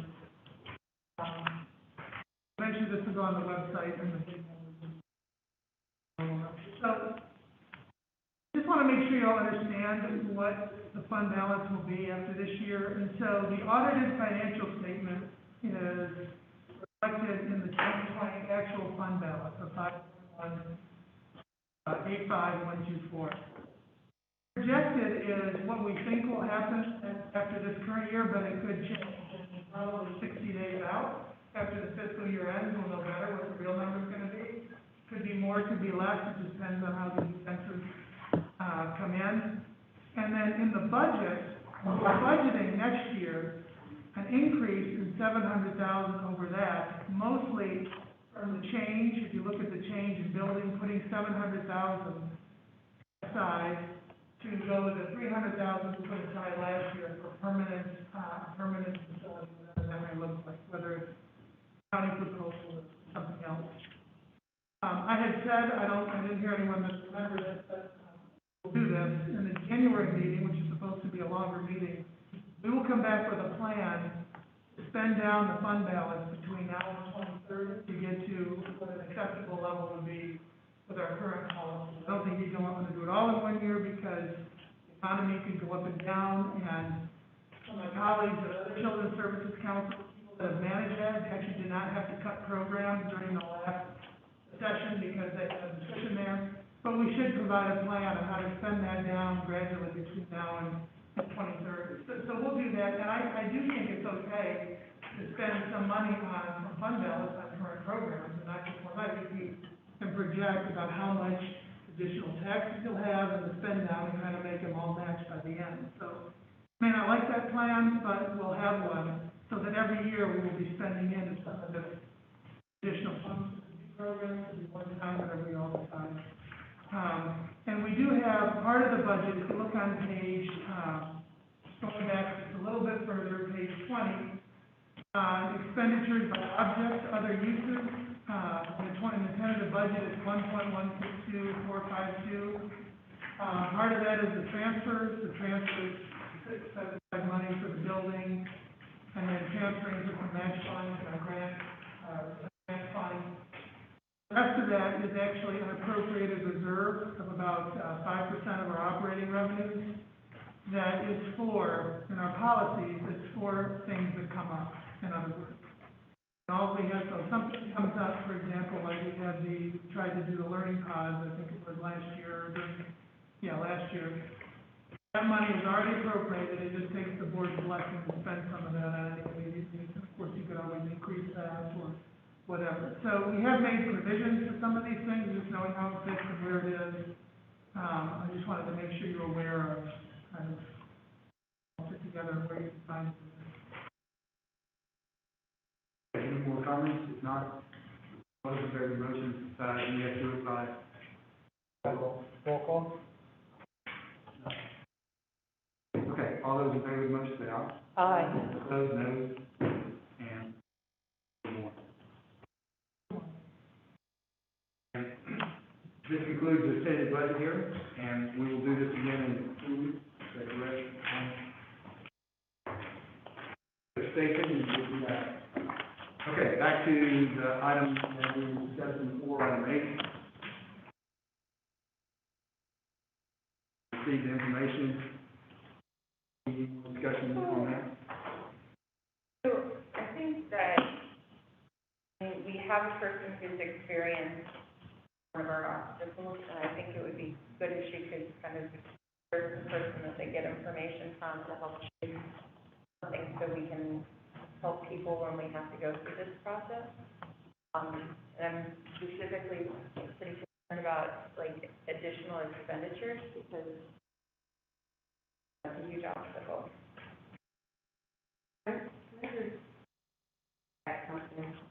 Briefly. So the youth development capacity building collaborative, I see that outlined. I'm gonna say a lot more during the general comment, but, and that's great, other than that DCF, clearinghouse, and my thing with the DCF is more of the money for the cost, all those records and stuff, and do all that piece of it. I don't have a problem navigating that process. And the other assistance that they're asking about capacity building is not quite the capacity building that I would be interested in. So it will be interesting, in the meantime, before they bring something back, to do exactly what Carly said. Let's have maybe a couple of preliminary meetings, Christian practice, for the summertime, and we were just the only one. There's some other, small nonprofits or providers that you may be able to reach out to and get some input, kind of before you come up with those wild language things. So I agree with you 100%. It's all a part of the collaborative. Everything that you're saying, that is what we are attempting to do. Right. So the meetings continue on, so it's not just during that I time. I thought about it. Okay, so thank you. I don't think you heard me. A lot of the training that you're talking about, the stuff I did in community science, I've been a provider for 6 years. The background check to another agency and then. Get to you. Okay. Yeah. All right. Get All right. to the public. Next item will be the program up for discussion. And I'm going to start by saying, Carly, thank you for bringing up about the Duval, because that wasn't in our backup. I did not, I brought that up. I looked into a backup, and it really didn't discuss the programs and what, and We everything. sent, an email today with at least the ACES in motion. No? All of that was in the backup. In our backup. And as far as I saw The the. Duval proposal was in the backup? Big, Everybody else is raising their hand, but. information as far as the details of the plan is not in here.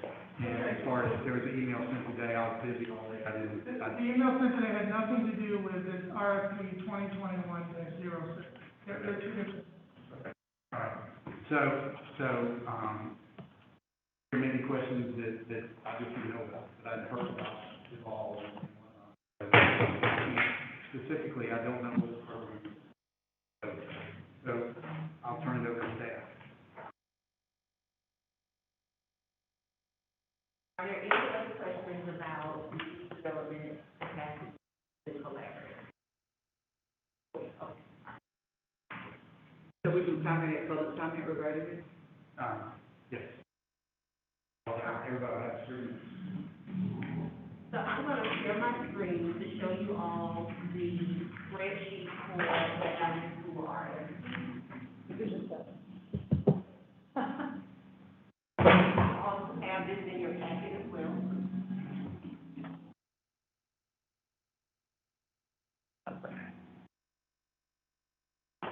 Just, you have this information in your packet. Yes. So, the RFP 21-06 for after-school programming was released, August 18th. The, deadline to submit proposals for that after-school programming was, August 30th. We had a total of, 8 responses, and there are 5 that we are recommending to the next step of the board giving us the authority to negotiate contracts. Those 5 are Kids Count, Gainesville Circuit Center, Earl Place, Aces in Motion, Deeper Purpose Community Church. This spreadsheet does outline the score that they received, and anyone scoring 3 or higher are the ones that we're asking to move forward to the next step of contract negotiation. Response included, their full budget broken out by personnel, operating, as well as indirect. And in your spreadsheet, you can see the cost per child as well as the cost per day per child. We are asking the trust to authorize $600,000 for after-school programming for fiscal year 22, and then asking us to negotiate contracts with those that score. Chair, I got a couple of things. So when the county has done this similar type process on occasion, I think twice in my 7 years on the board, we've had certain organizations that have applied like a day late or an hour late because they didn't know what they just made a mistake. And so in those cases, the board has had to approve the staff to allow them to be evaluated. And I got a call that I guess the board club had applied on the 31st instead of the 30th. So I would hope that we would allow for, if this board wants to, for us to move them forward and evaluate them. That's my first point. My second point is, I think we should increase this amount from 600 to 800. I think there's really good programming and a huge need right now with everything going on in our community. So I would be comfortable with adding another couple $100,000 to this.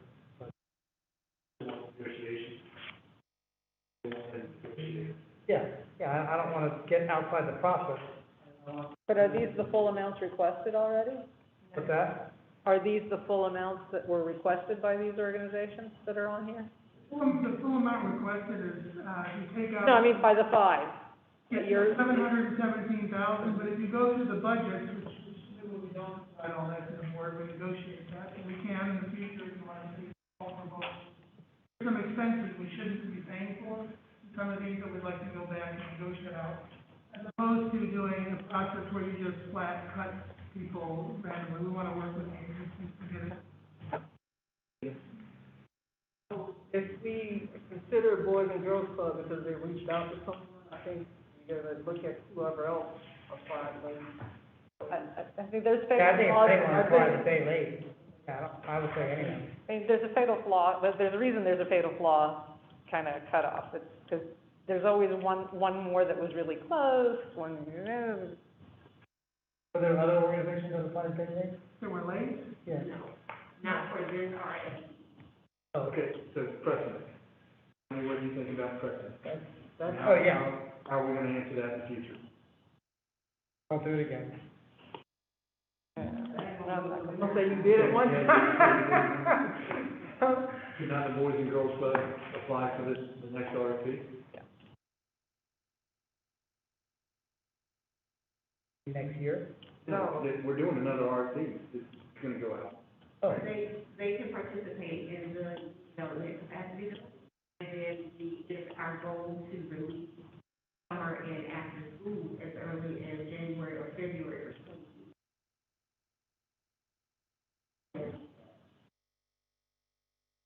They would not get any money from us, right? that's the problem. Can you tell me what That's would be negotiated out? Like, what are some, can you give an example of what are things that you would not want us to? I could give you examples of how the process works for summer. So depending on, for example, the trust has not, authorized payment for food. So unless it was educational purposes, they were working on. And so when we negotiate contracts, then we're able to go through each item, to make sure it falls within the guidelines that the trust has. So everybody's budget could be very different. It just depends on each item within their budget. You may have questions if they didn't identify, exactly what, they didn't provide enough detail exactly what the cost would be. Ask that question. It doesn't mean that it's going to be removed from their budget. It just means that we still have to. We have $117,000 worth of items that we don't think will be funded. We de minimis, we gave everyone 10%, indirect cost. That right there is 75,000 of the 117. Thing is, indirect costs, and we did that really so it wouldn't be a burden, because we weren't exactly sure it was gonna apply, except the ones on the list.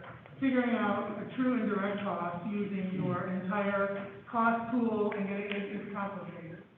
What we found is that when we actually got the proposals back, some of these agencies are so small that you're literally funding almost the entire thing, and there really are no direct costs.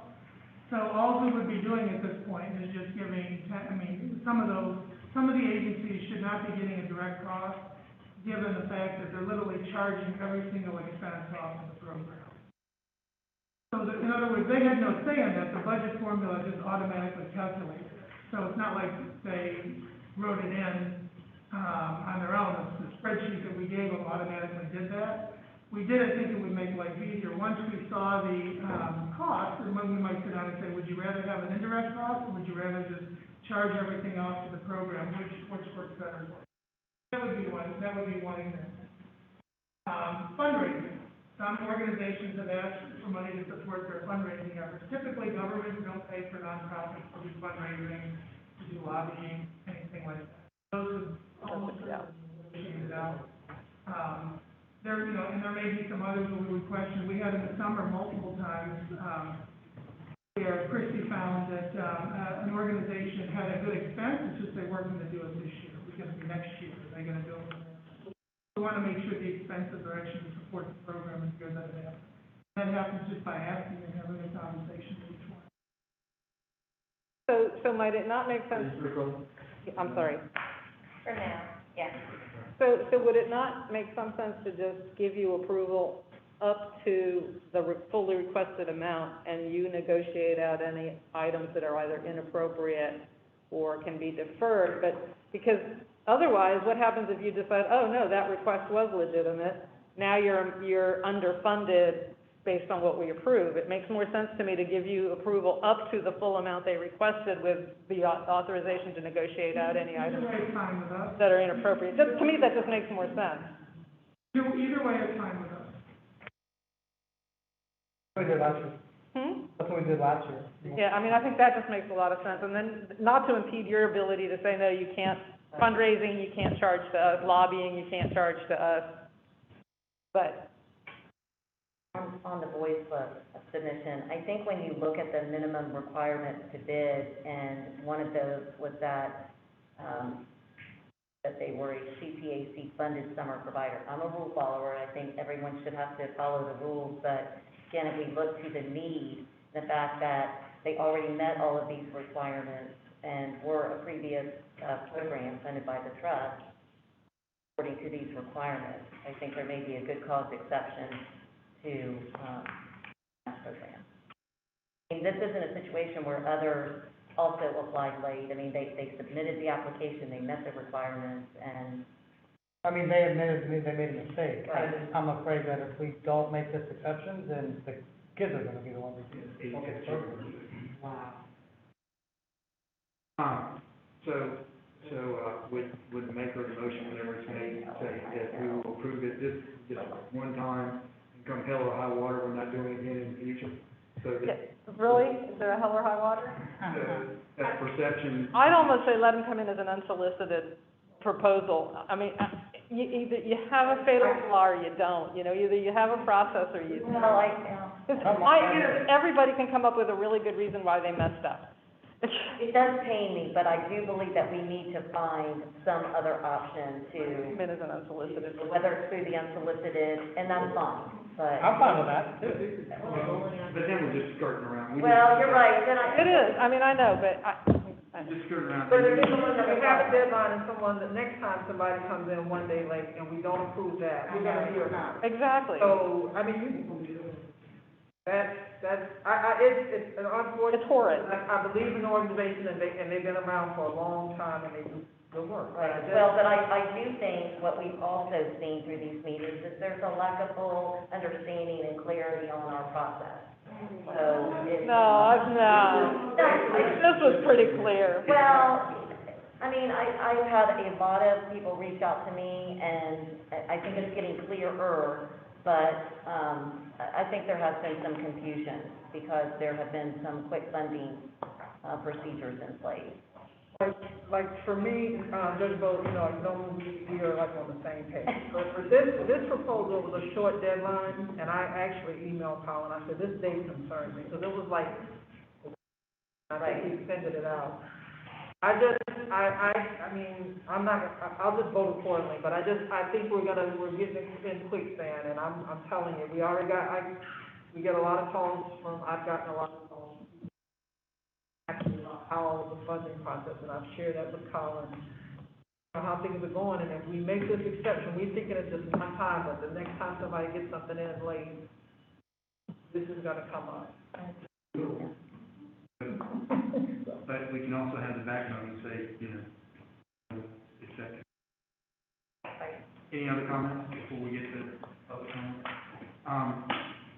Well, I don't think there's a motion on it. There is a motion. So somebody make a motion, and I'll make my comment. So, I move that we accept staff's recommendation for the programs, under the unsolicited proposal, with the funding up to the $867,000 or whatever's in there, which staff, the executive director has the authority to negotiate. Unsolicited or the solicited? Sorry, these are unsolicited. There's like 17. After program, up to how much? Oh, 717. 717, I'm sorry. I'm looking at the bottom. I'm sorry, the one that didn't go out. 717, 345, yeah. Looking at that, 65. I'll second that. Have a motion, do you have a second? Second. We have a motion and a second, okay. My comment would be, tragedy here, if we stick to our guns, is that 82 kids won't, or however, whatever number of kids won't. Talk about it beforehand. Actually, if somebody contacted you, Ken, that was in violation of the RFP process. But, you know, we're here for the kids, you know, and, we have to, we need to have, I know when I was on the commission a couple of times, we went ahead and granted an exception, but definitely not a precedent we want to set. However, if we don't, then more kids don't get part of the motion, but if somebody amended the motion, I would support it. But I would also put the caveat that let's do it again. That way it's at least in the minutes. I think we've denied others who've been late. So, Anyway, that's my opinion on that. Chrissy, as far as, you know, heard that Duval is involved. My thought, you know, as I said earlier, not everybody was here at that time, was that, you know, why aren't the programs in the existing schools that they're transporting them to Duval? Is that what, I don't have the specifics about how the program works. So with they're using Duval as their centerpiece, how are they gonna get there? Are those transportation costs included in the, is there rent involved? And how does that square with other things that we've done in the past? Transportation, one of the things that are the school buses going to take, or is that something that can be negotiated with the school board, that those children participating in those programs can be bused over there, and therefore the transportation is not an issue, and no cost to the trust? And then, you know, and the rent, if it sounds like there's gonna be a whole bunch of organizations, why doesn't the school board, it's easy for me to say, you know, that, you know, open it up, and it's a community thing, and it's carried within their budget. There's things that, you know, the county accepted at times, and that's what we do. So I don't know. So I can speak to this. So as far as transportation to other locations, so many of our schools, and because we have quite a few of them, don't have the capacity to have the program. Not to mention, like, I can just look cases in motion as an example. They don't have the ability to be at 5 locations because they don't have 5 locations worth of staff. This is a centralized location at Duval. We are renting the facilities in order to net zero. So essentially, you would have lights, you would have plumbing, you would have electricity, and we just are netting ourselves to zero. So it's not an expense for the school district, but it's also not something that we are paying for and having a whole, because the whole intent for closing down the Duval School at this point was to let it sit while we discuss next steps of that facility. So that's the net zero negotiation, and that's the rent, which really is just their portion of the utility bill. So if y'all make it a community center and it's being discussed, then what will the school board's responsibility be? You can always say we're not there. So we're not there yet, but I think, again, the thing that I think the school board provides with that school is, as we all know, having a facility to be able to do the work actually is a very important component of how to do this successfully. So I see that Duval as the center where we bring in all of these nonprofits that have wraparound services at one location. I think there's a lot of value added to that. So the school district would like to partner, but we also have to maintain delivering education in our normal, like what we're actually statutorily required to do. So it's a win-win, I think, for everyone. Yeah, Lee, I don't have any problem with the trust paying for the net cost of the facility that. where's the transportation for my? No, I mean, transportation, I think we should. That was addressed. Can y'all do that? So the transportation, again, was this aspect of this is the more economic transportation option by having this. And also, we get transportation dollars to function as a school system. The after-school component is a whole nother thing. And I think, again, I'd go into my idea of what Children's Trust is this is to really look at a whole, like, birth to 18 collaboration. And so we can provide things that we can provide, and the trust, I assume, would provide in that other aspect. Well, and I agree with you that it's a huge thing y'all doing as far as we have a facility that we don't have to pay for. But the normal situation, it's been a long time since I've done anything with children and buses. Y'all provide buses To To and from school. after school to go, they take children to different places. No, we take children to and from school. You take them To their home. to their homes, right? So buses, yeah, I is, So, Right, to bus stop. Within 2 So- miles of the I home. think he's thinking kind of about the activity buses. Activity buses We were used to have activity long, buses long time ago. after school. And those got paid for separate. Because I remember selling a lot of candy and a lot of gift so wrapping. there's nothing can be done to help with the transportation. I don't know if I'm saying nothing can be done. I mean, we did provide transportation for all children's trust programs this summer because that was a collaborative opportunity. Right. I think where we are right now, like, one, we don't have the drivers. I mean, we have some limitations there, but it also hasn't been hashed out. And I think on a cost effective, I think it's probably more efficient to have nonprofits manage their arrangements. Is that what's happening? They're gonna go pick up the children? Yeah, there's some proposals. I didn't see. Okay, all right. And the other thing that there's a wide fluctuation as far as the cost per hour per child. I would think that it would be kind of incumbent upon us to look at what's acceptable. Y'all made recommendations to approve these, but because there is a pretty big difference, I would like y'all to come back with some sort of, upper and lower, if they're providing something for next to nothing, or guess if they go through the process and it's approved, then. It vary with the scope of the services being offered, the type of services being offered. That one thing may cost much more than another. Right. We're gonna need some direction at some point. That's what I trust. Because They're looking for direction. a $9,000 per child program is private school.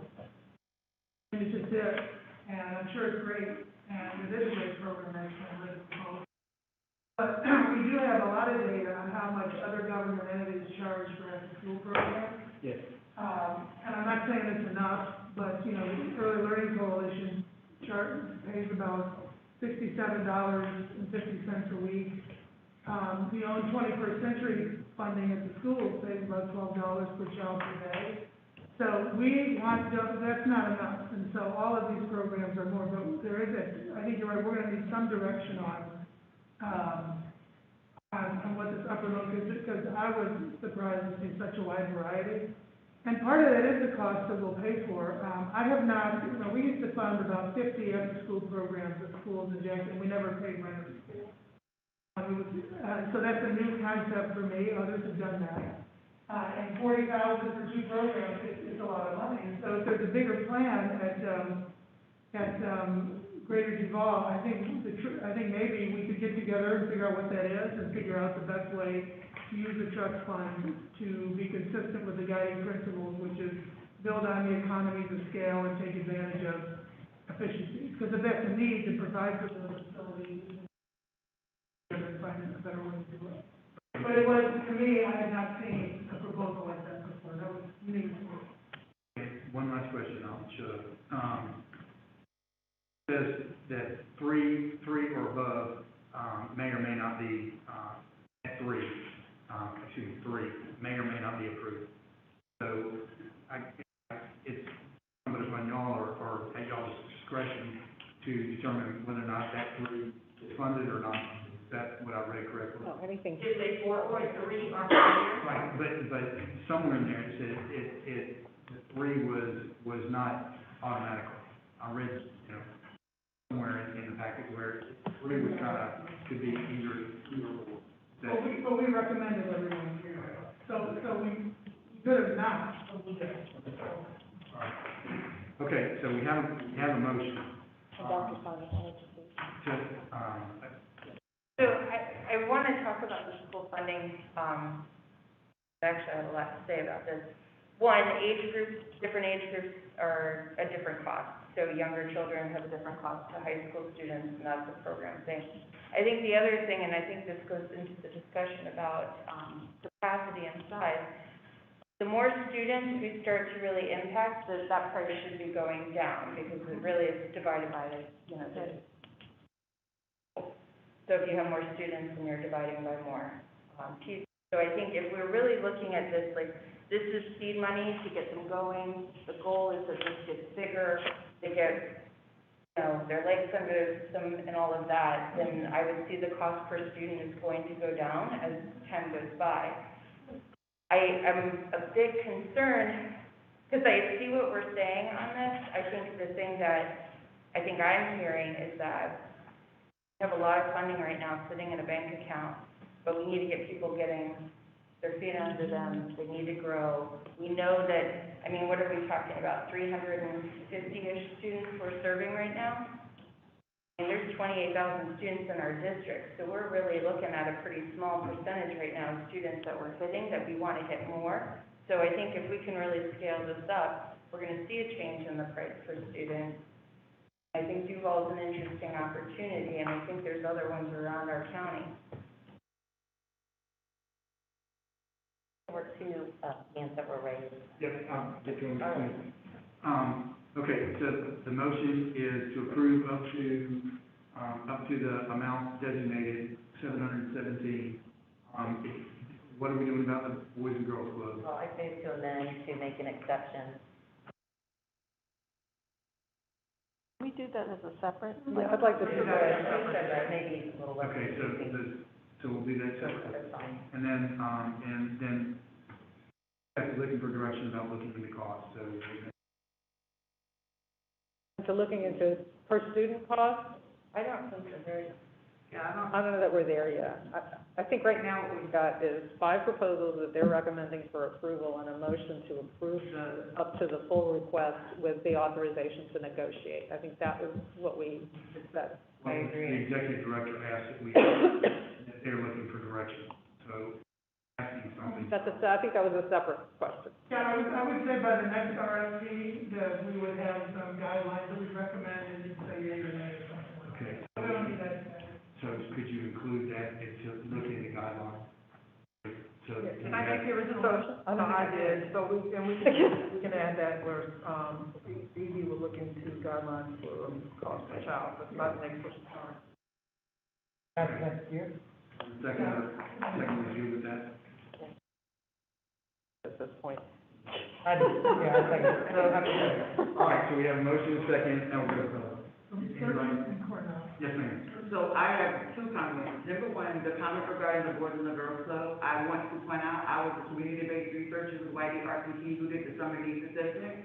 One of the recommendations that we gave is that the trust application is too long and the turnaround time is too short. And the feedback from this RFP was that it was longer than the typical one and it was a shorter time frame. Additionally, the Boys and the Girls Club has been directly impacted by COVID in the school system. I wanted to make sure that that was out there and on the actual meeting minutes. Additionally, because I have to go to a city commission meeting, I wanted to make sure I validate who I am before I leave, before I make the comment regarding the Duval Community Center. So number one, I'm a community-based researcher for I'm Shanae Jackson. So I'm a community-based researcher for inclusive community building. We're doing a research project that is nationwide, that's based in Tacoma, Washington. Also, we did the summer needs assessment for you all to talk about how the trust could be more accessible. I am in a collaboration with Florida Atlantic University and American Education Research Association. We also are now up for a larger grant with Spencer Foundation. I'm also the research fellow for Merit of Guaranteed Income and Universal Basic Income. And I want to point this out, and also I sit on the steering committee for the UF Campus Center. I want to point out this as it relates to many of the comments that are made. Number one, even with the collaborative, there needs to be meaningful community engagement first. It should be participatory, and people should be paid stipends. Research has shown that's where you're going to get the information. Right now, you're putting the cart before the horse, and that's why we keep reinventing the wheel. Additionally, some of the questions that you're asking are things that are coming down the pipe. Number one, related to transportation, the cities of Gainesville, their project came from YDRPT. One of the things that they have that's an asset are microtransit buses that are not being utilized. So the same way they're trying to make city buses free for students to come to and from school, one of the things we want to approach them about is to utilize the microtransit buses. So that way we're spreading around all of the actual, the burden. Number two, when we're talking about a cost per child, we need to look at what services are actually being provided. So one of the things that we want to bring to Duval is right now, Little League impacts a lot of children. But with them, they typically only emphasize on sports. One of the things we're trying to do through the collaborative is where they actually offer mental health services, where they actually offer after-school tutoring. The cost per child at Little League is going to go up exponentially when you start to provide those particular services. So I know as he was looking for direction, I wanted to point out that is the reason that grassroots organizing is so important, because a lot of the questions that you all have, we already have started to get and attain the answers. Nobody's asking us. And so that's particular frustration. So we're trying to provide services, also come up with the solutions and the answers, and then where to tackle it. So it's a great suggestion that we get Carla involved, but it needs to be collaborative with people. We even started with the big equity plan where we're paying people for their time in order to find out what our challenges are, in order to overcome those barriers to do this well. So I leave you all with that. I'm sorry to take over, but I gotta go to the next meeting. May I ask you a quick question? Would you be, based on your suggestion that the grants too long, time periods too short, would you be in favor of making a one-time exception? Absolutely. In the fact that they were directly impacted by COVID, I happen to know that. You're not gonna be there when we talk about that. Yeah. Yeah. Thank you. Thank you, good luck in the meeting. Anyone else? Yes, sir. My name is Paul Martinez. I'm the CEO of the Board of Republic of Northeast Florida, and I'm here today to, well, first express thanks for the opportunity to bid on this project. And I've been with the company 7 years now, 6.5 years. This is the first time in 6.5 years that the second time, I'm sorry, that we've missed an RFP. These are unprecedented times. I don't know this young lady that was here.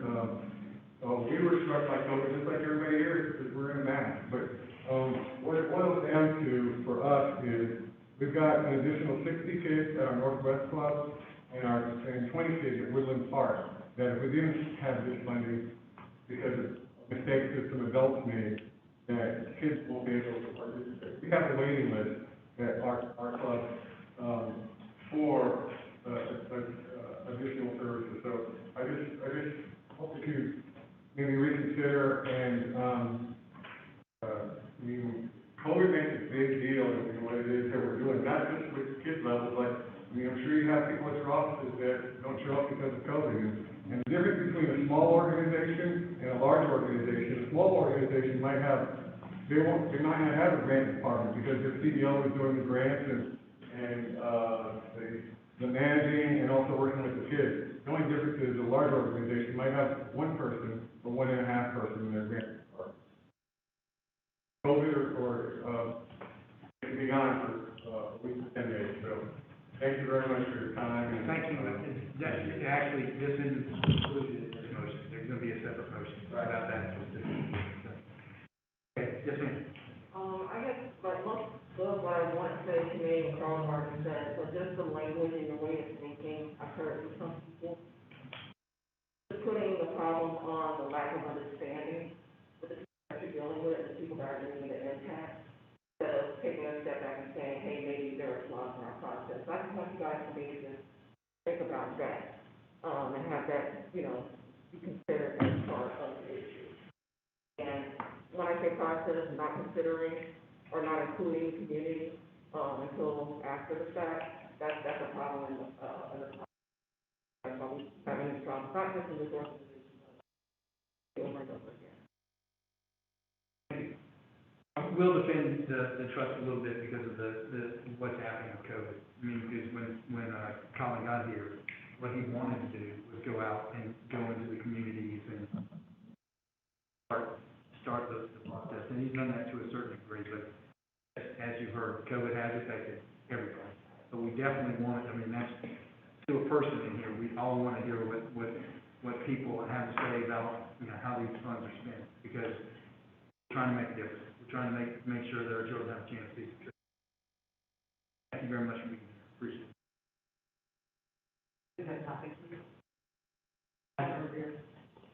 I'm sorry. This public comment is specifically on the motion for the RFP.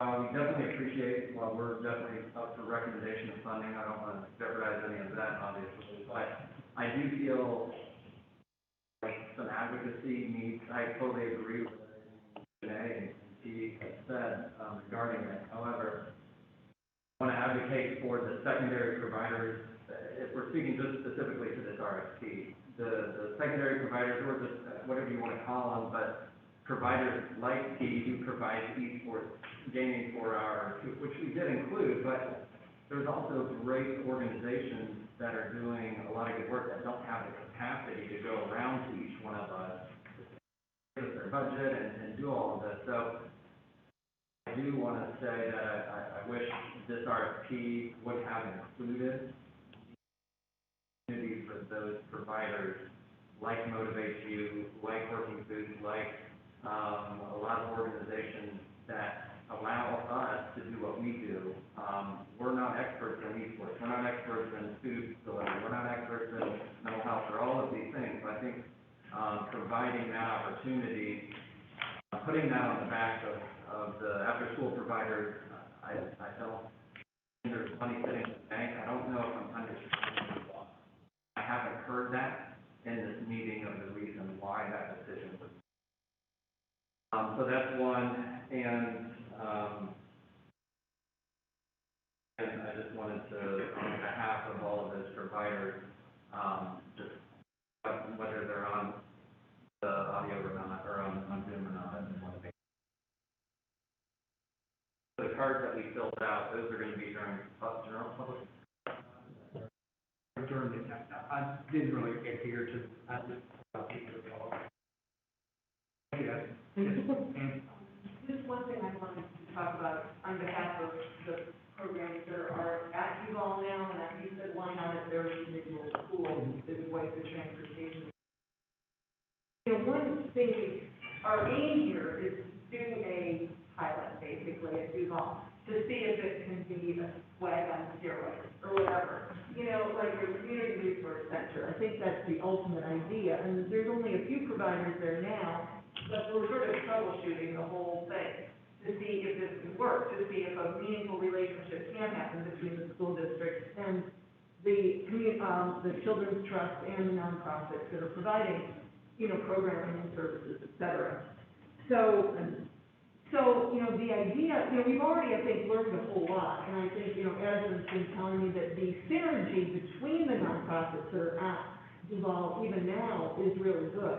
Like our teenagers are reading to the kids' kids. And, you know, so there's leadership possibilities. There's a lot of things we're discovering about this that can be helpful in the future for y'all. You know, either the motion may or may not say, but at least I think we're providing a service for you all to see if this can work. And I think, you know, yes, it's an investment, but it's an important investment, I believe. And it can be a win-win for everybody. Thank you. Appreciate it. Anyone else? Okay. All right, so the motion is to approve up to whatever the amount was, and later, and into the.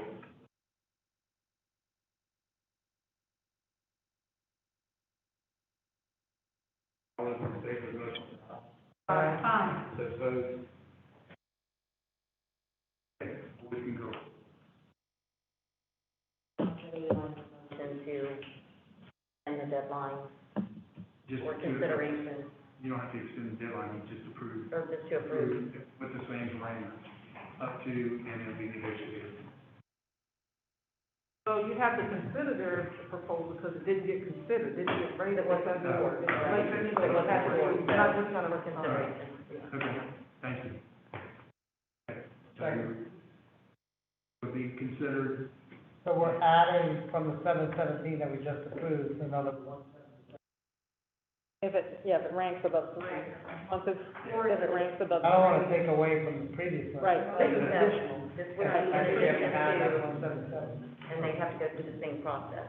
I didn't know so how much. the motion is 177. to consider the proposal, to, that it's approved up to the amount, and then negotiated, staff negotiated. Yes. Could I add an amendment to that? I would be willing to go along with that if it made clear that this was a result of an emergency situation related to COVID, and that, we will not consider that in any proposal that has more than a 3-week turnaround time. and is not related to COVID, because otherwise we're gonna have exceptions through. Hey, you're correct. I'm okay with that. I'm okay with that. Okay, I'm okay with that. so you're good with that, so you just accept that as part of your motion? Okay, all right, hang on a second, okay, any discussion? Public discussion? Seeing none, all those in favor of the motion say aye. Aye. Opposed? Okay.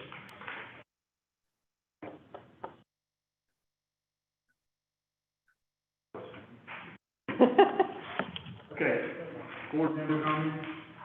Anyone have anything to do in order? I have and I feel like I'm still kind of new here, so we'll throw it at that, but, You've got longer tenure on the crowd now, this one. are we surveying our nonprofits on how we can do better? Survey and I guess Dr. Salmon, I'm confused. I guess there's one group that thinks we're just doing terrible, that the staff is just doing terrible. And then there's another group that's pleased with how we're doing. I don't get this. I get some feedback, the reason we had a fast turnaround time was because we wanted to get it done. The direction for the last meeting was get this fast, get it done. Terrible, I'm not sure, but the whole point of our capacity building was to have a forum for our nonprofits to come in so we could do better. Yeah. So when I teach in higher ed, I get surveyed by survey my students every year to see how I can do better, how I can reframe my course. We are Children's Trust.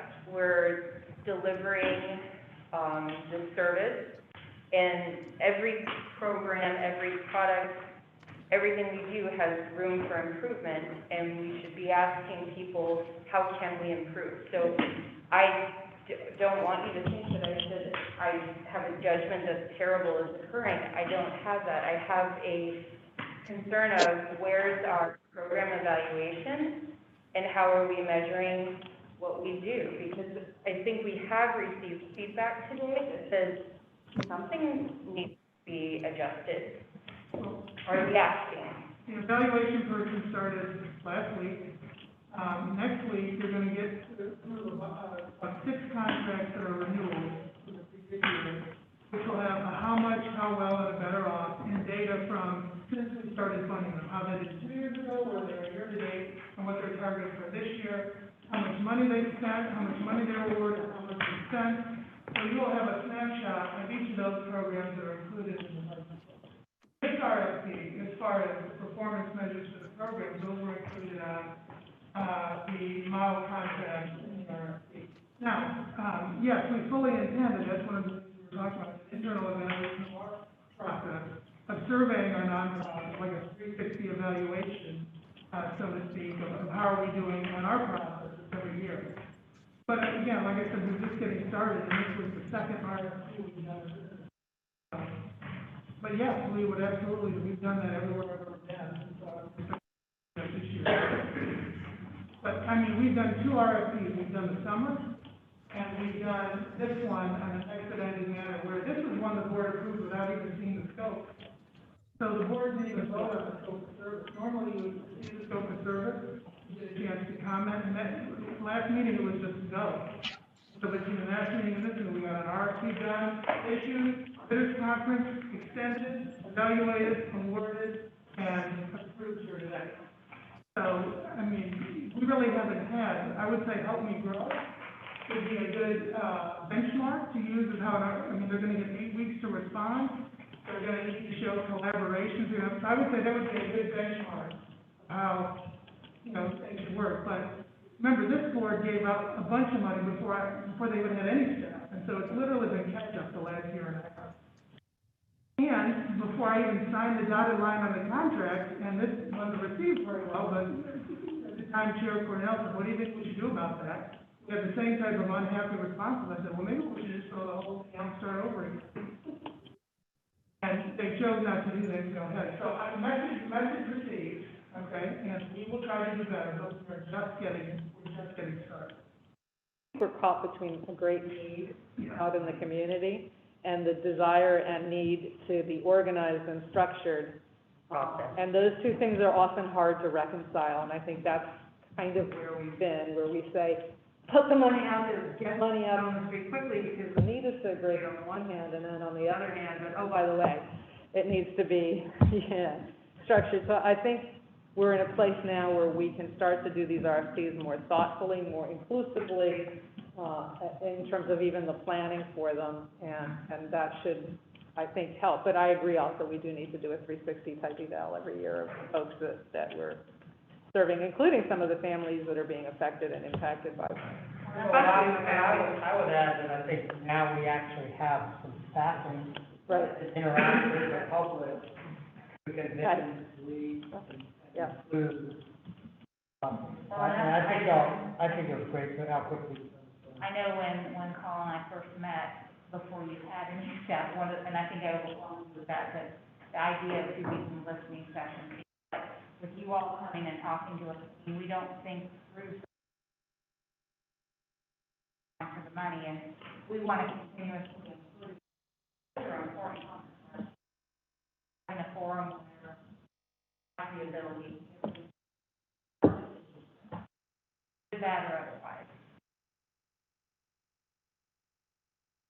I think all things considered, y'all done a great job. You've got the staff now that you did for a while. I think Chrissy and company are doing a fantastic job, going through and very closely, I might add. And it's not been an easy thing. It's messed up, we had programs in place that they didn't end up using. But we're learning, there's no question that we're learning in this process as well. We're trying, at the same time, we want to go out, but we don't want to go out with either.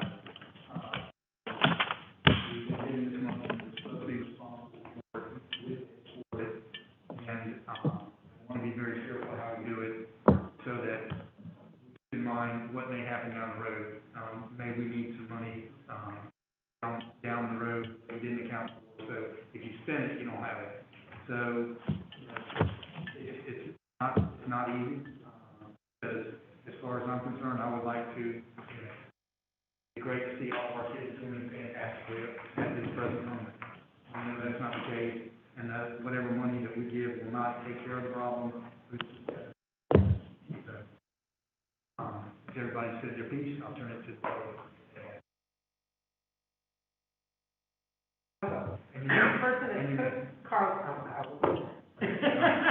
So my name is Carla Lewis, and I am the director of the Greater Law Neighborhood Association. And so I just wanted to give you a little bit of background about my personal experience, because I know before I got here, Commissioner Pritzker, told me how Colin referenced my contract with the intended to call. So I wanted to give you a little bit of background about what that looks like. First of all, I've been a provider for a summer program in the city of Gainesville, working in partnership with Parks and Recreation for 5 years. So I'm not new to this, nor do I need any technical assistance about how to build capacity. I have a program right now that is a kids empowerment program that we do in the summer, and we talk about cost per child, the experience, and what we're teaching our children, and we serve only underserved children and children. Most of our kids are in foster care or have been displaced out of their home. And so we're not only providing a service, but we're also peer mentors, and we work with their families as well. And so during the summertime, after being background checked and working and doing these clearances, and level 2 was Parks and Recreation for the past 5 years, as soon as I took the Children's Trust Fund, which we know that the UTF process is a lot more rigorous and it's faulty. Okay, and so there's been a lot of background done on that. There's also been a lot of background done on how I got here, because I do have a background.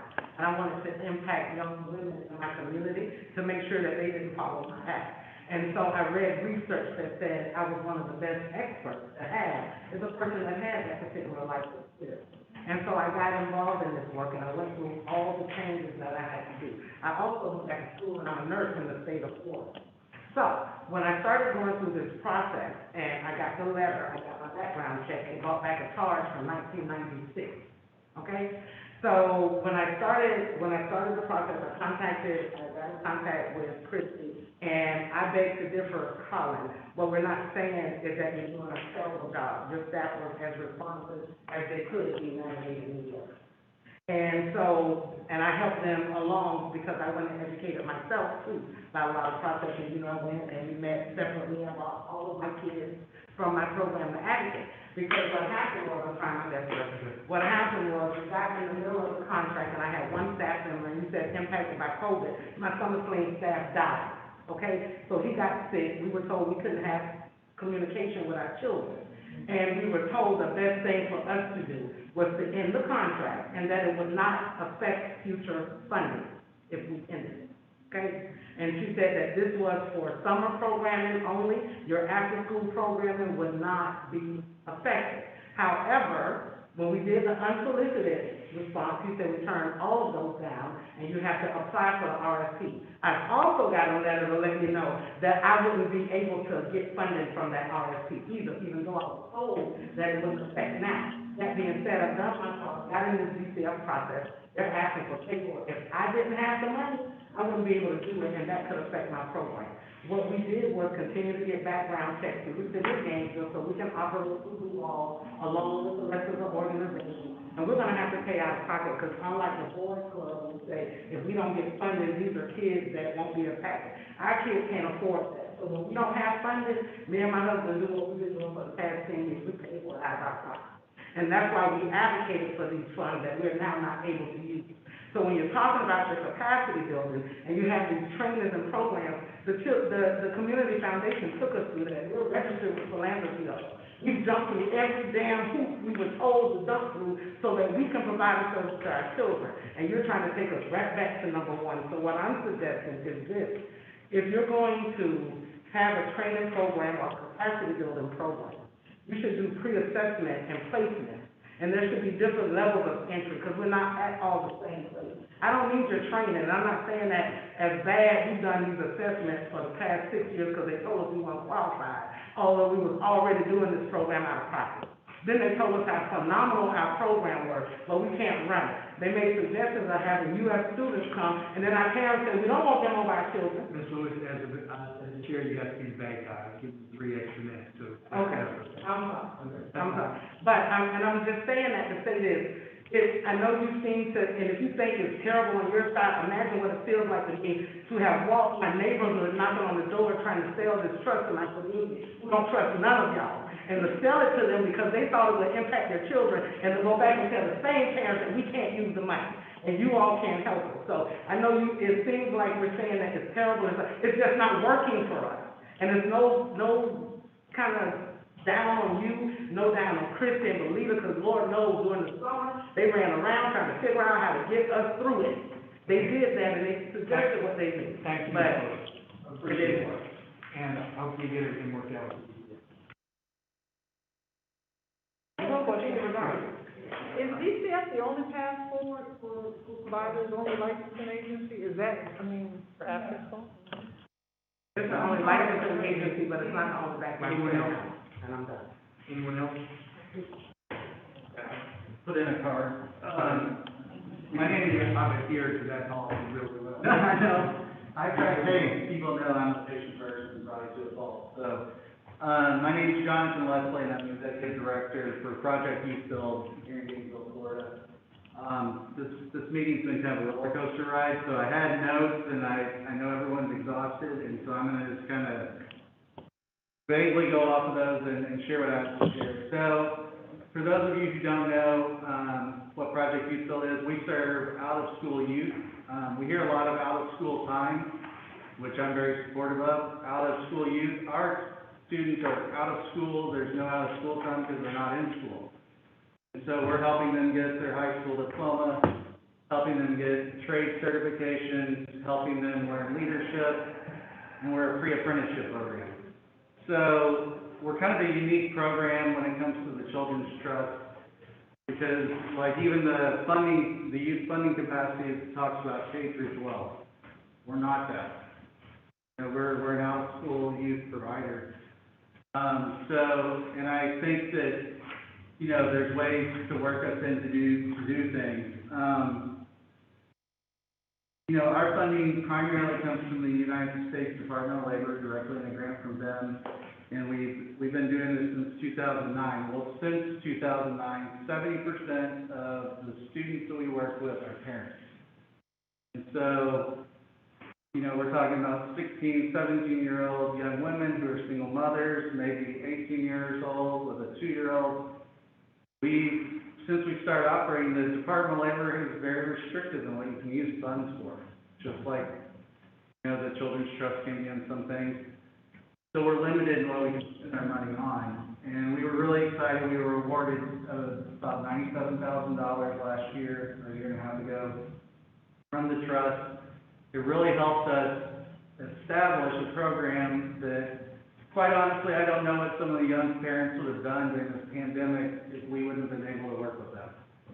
You had kids that had dropped out of high school, teaching their kids from home, on not even knowing how to use Canvas, not knowing how to get online, not having the ability to go online. We had kids who had bad credit by the age of 13 because their parents had already bought cable in their name.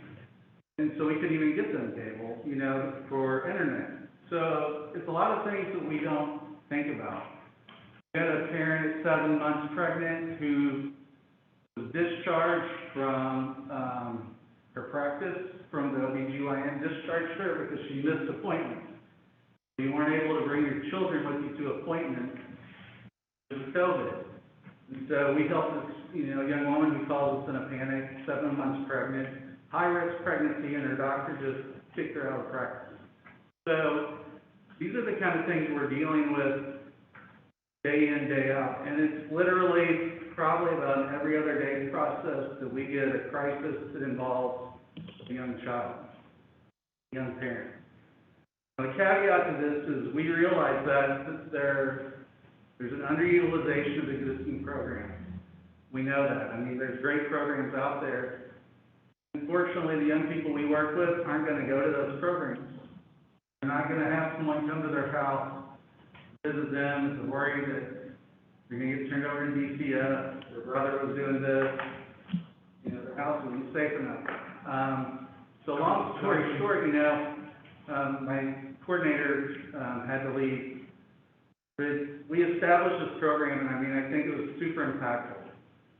And it may not be hundreds of people, but it was close to 100. And it's not a program, I don't think there's one like it in the community that is serving young parents like we did. And it's because it's built on trust, building relationships over years, and them feeling comfortable with us providing help. My frustration is that on July 27th, I emailed in an unsolicited request because there hasn't been an RFP come out since we were awarded that money that we could apply to and continue this program. Because it's kind of an outlier program. You know, I understand we're not guaranteed year 2 funding. John, what we heard earlier, I don't know if you were here or not, we heard that they don't have anything in their pipeline. They do, but I talked to them about it.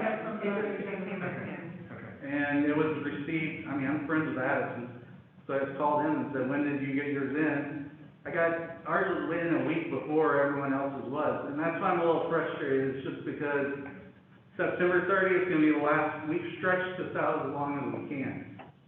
And I was frustrated before that even happened, just because this has been a crazy year. I mean, you know, I even get emotional talking about it because we busted our butts all year, helping people, having enough to eat. You know, we work from home, it works out. There's most people, they're at home, they're not getting paid. We have kids dropping out of a dropout program because they have to be at home watching their kids, their siblings who are quarantined. So, John, you had your yeah. So I don't understand as far as the timeline here. We haven't discussed the proposal. I don't know if any of this is true, it's probably true, I don't know. Well, Colin, Okay, I We mean, haven't approved any, we I haven't approved understand, any but- unsolicited requests. okay. And we have bent over backwards to make sure you can draw down all the funding. So I think you had a budget amendment on. Yeah, we've operated for 10 years under federal grants. We know cost reimbursement grants are when we have withdrawn the fund. We've done modifications to stretch this I out. apologize. It's okay. I understand. I guess I'm gonna give a little bit of grace, and I'd like a little bit of grace back towards us, because I understand you and your team have had to stand this up in the middle of a pandemic as well. And it's been a very, tough situation. I don't like being a turd, but you gotta write it up. Okay, well, we turned ours in a week before everyone else did. It hasn't been on the agenda. I was told they were gonna be processed in the time, the order they were received. And so, as of the 30th, we will not have a staff member to do that position anymore, and wanted to see if that could be looked at. You'll tell us in 2 weeks when we have the next meeting? So I think one thing, it might be helpful to understand the amount of information that's coming into the programs department. So we're accepting unsolicited proposals. We're also accepting match requests. We're also accepting sponsorship requests. And we also had 42 programs that we're still trying to close out. We had the 20 for summer, and then we had to put out the RFP for after school. And we're talking about 3 people. And so, and we went and we met with John, and your program is great, we understand that. We've had several conversations with Carla, we've had several conversations with Allison, and when we're saying we're working through the process, like, it's just not an opportunity to delay. It truly is a process. We're doing closeout meetings or having contract calls, 3 people. And so when we're saying we're getting through it, we're working, and we're taking our time to speak to everyone, it truly is a process. But 3 made it on the board agenda this time. We have 5, 10 more that we still need to review, discuss internally, come back to the board with, on top of all the other preparations.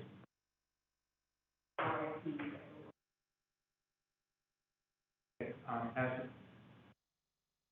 general public comment, right? Keep time down, that'd be great. Yeah. I just want to, first off, thank you for the time, and, I think Christy, Dion, who are mainly who we interact with, are doing a phenomenal job, by the way, and I think that they have been great. They've responded every email, responded every call. I think it's amazing. So,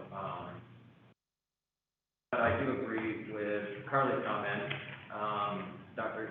Simon's comment about community feedback of how the trust is operating in the community. I think that, to everybody's point, we want to get better. That's the point of any great champion, or if they're not. They want feedback. They want to see that. So I agree with your comment, and I agree with having that put out there to funded and non-funded. These unsolicited responses were in response to something organic that happened for us. It was our teen center burning down on Northwest 8th Avenue with a structure fire. It just gotten up and running. It had a music, it had all this and stuff. We needed a place to go. So we just, put out many feelers. And, so did Kids Count. They got kicked out of Metcalf, when they renovated the school. Not kicked out, but they needed a place. The point is that we all organically started talking to each other like, oh, you need space for a parenting program. It was super organic how this came about. So we contacted the trust to say, hey, we have an idea. So Christy graciously invited us in with Dion. We explained this in July. Like, give us a proposal. We gave a proposal. All 4 of them. I'm also confused why all 4 are not in the agenda. I haven't heard a good reason why. I do think it's worth explanation. But the point being is that we're all busy. We understand, but when we submitted all of those, we got 0 communication back for well over 2 weeks.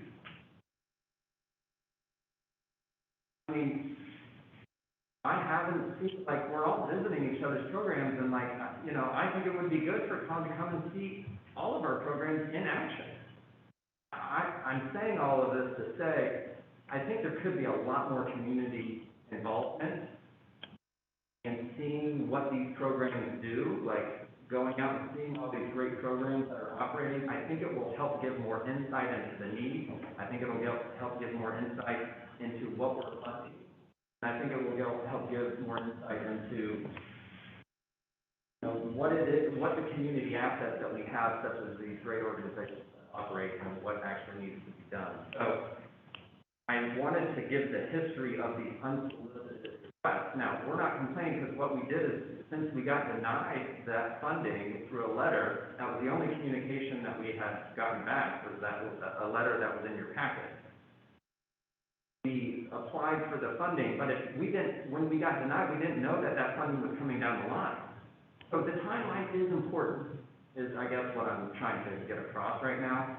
And communication is important. We sent these in, we were encouraged to send these proposals in, that's why we all did it the same week. But then not hearing anything, and in all of those proposals, we said, time is of the essence, like communication quickly. We kept emailing and not getting, other than, you know. So, all of that to say, I think the house is on fire. Yes, we don't want to spend money without, you know, we need to answer to the taxpayers, I agree, but I think all the nonprofits can hold their weight in water in the community if it ever came down to that reputation. We would say, no, they spend money as well. So, all that to say, the last two things is, I think we need a better audio. The reason I came in person the first time is you can't hear anything, especially when papers are shuffling. It's even hard to hear back here. I think with the amount of money that Sept has, I think that would be really good. And I'm wearing many hats, and one of them is to let everybody know that Boost has been dissolved officially. We have offered it to the Children's Trust. We received no response from the Children's Trust. We offered it to the Community Foundation. They denied it. We offered it to United Way. They denied. The City of Gainesville is looking at it to absorb it under their youth development department or policy. After that, if they don't have it, Boost will be officially. Last meeting, you did not have public comment time.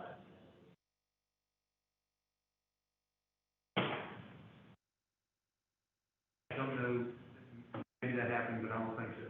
We all were waiting on for like 4.5 hours, and y'all had to get off right at 6. There was no general public waiting for that to happen. Anything else? Anyone else? Okay. We believe that would be, is there anything from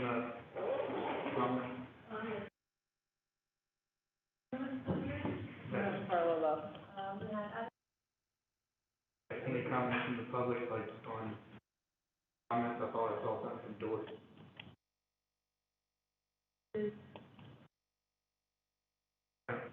Okay, in that case, thank you all very much, and we'll be back in 2 weeks for the remainder of the session here. Thank you.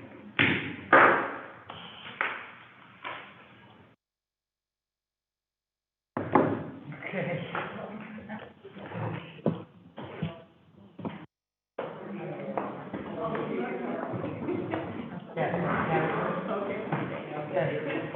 All right, okay. Listen.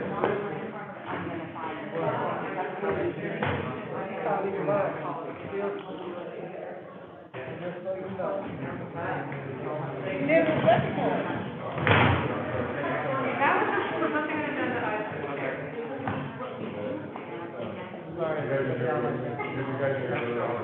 My pleasure.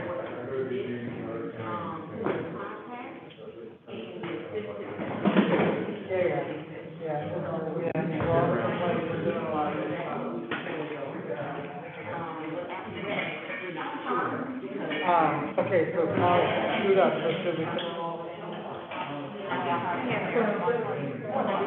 You're brought up, whatever. I could, you know, one thing, I think that, Not anything. You got a spreadsheet, don't you? No, definitely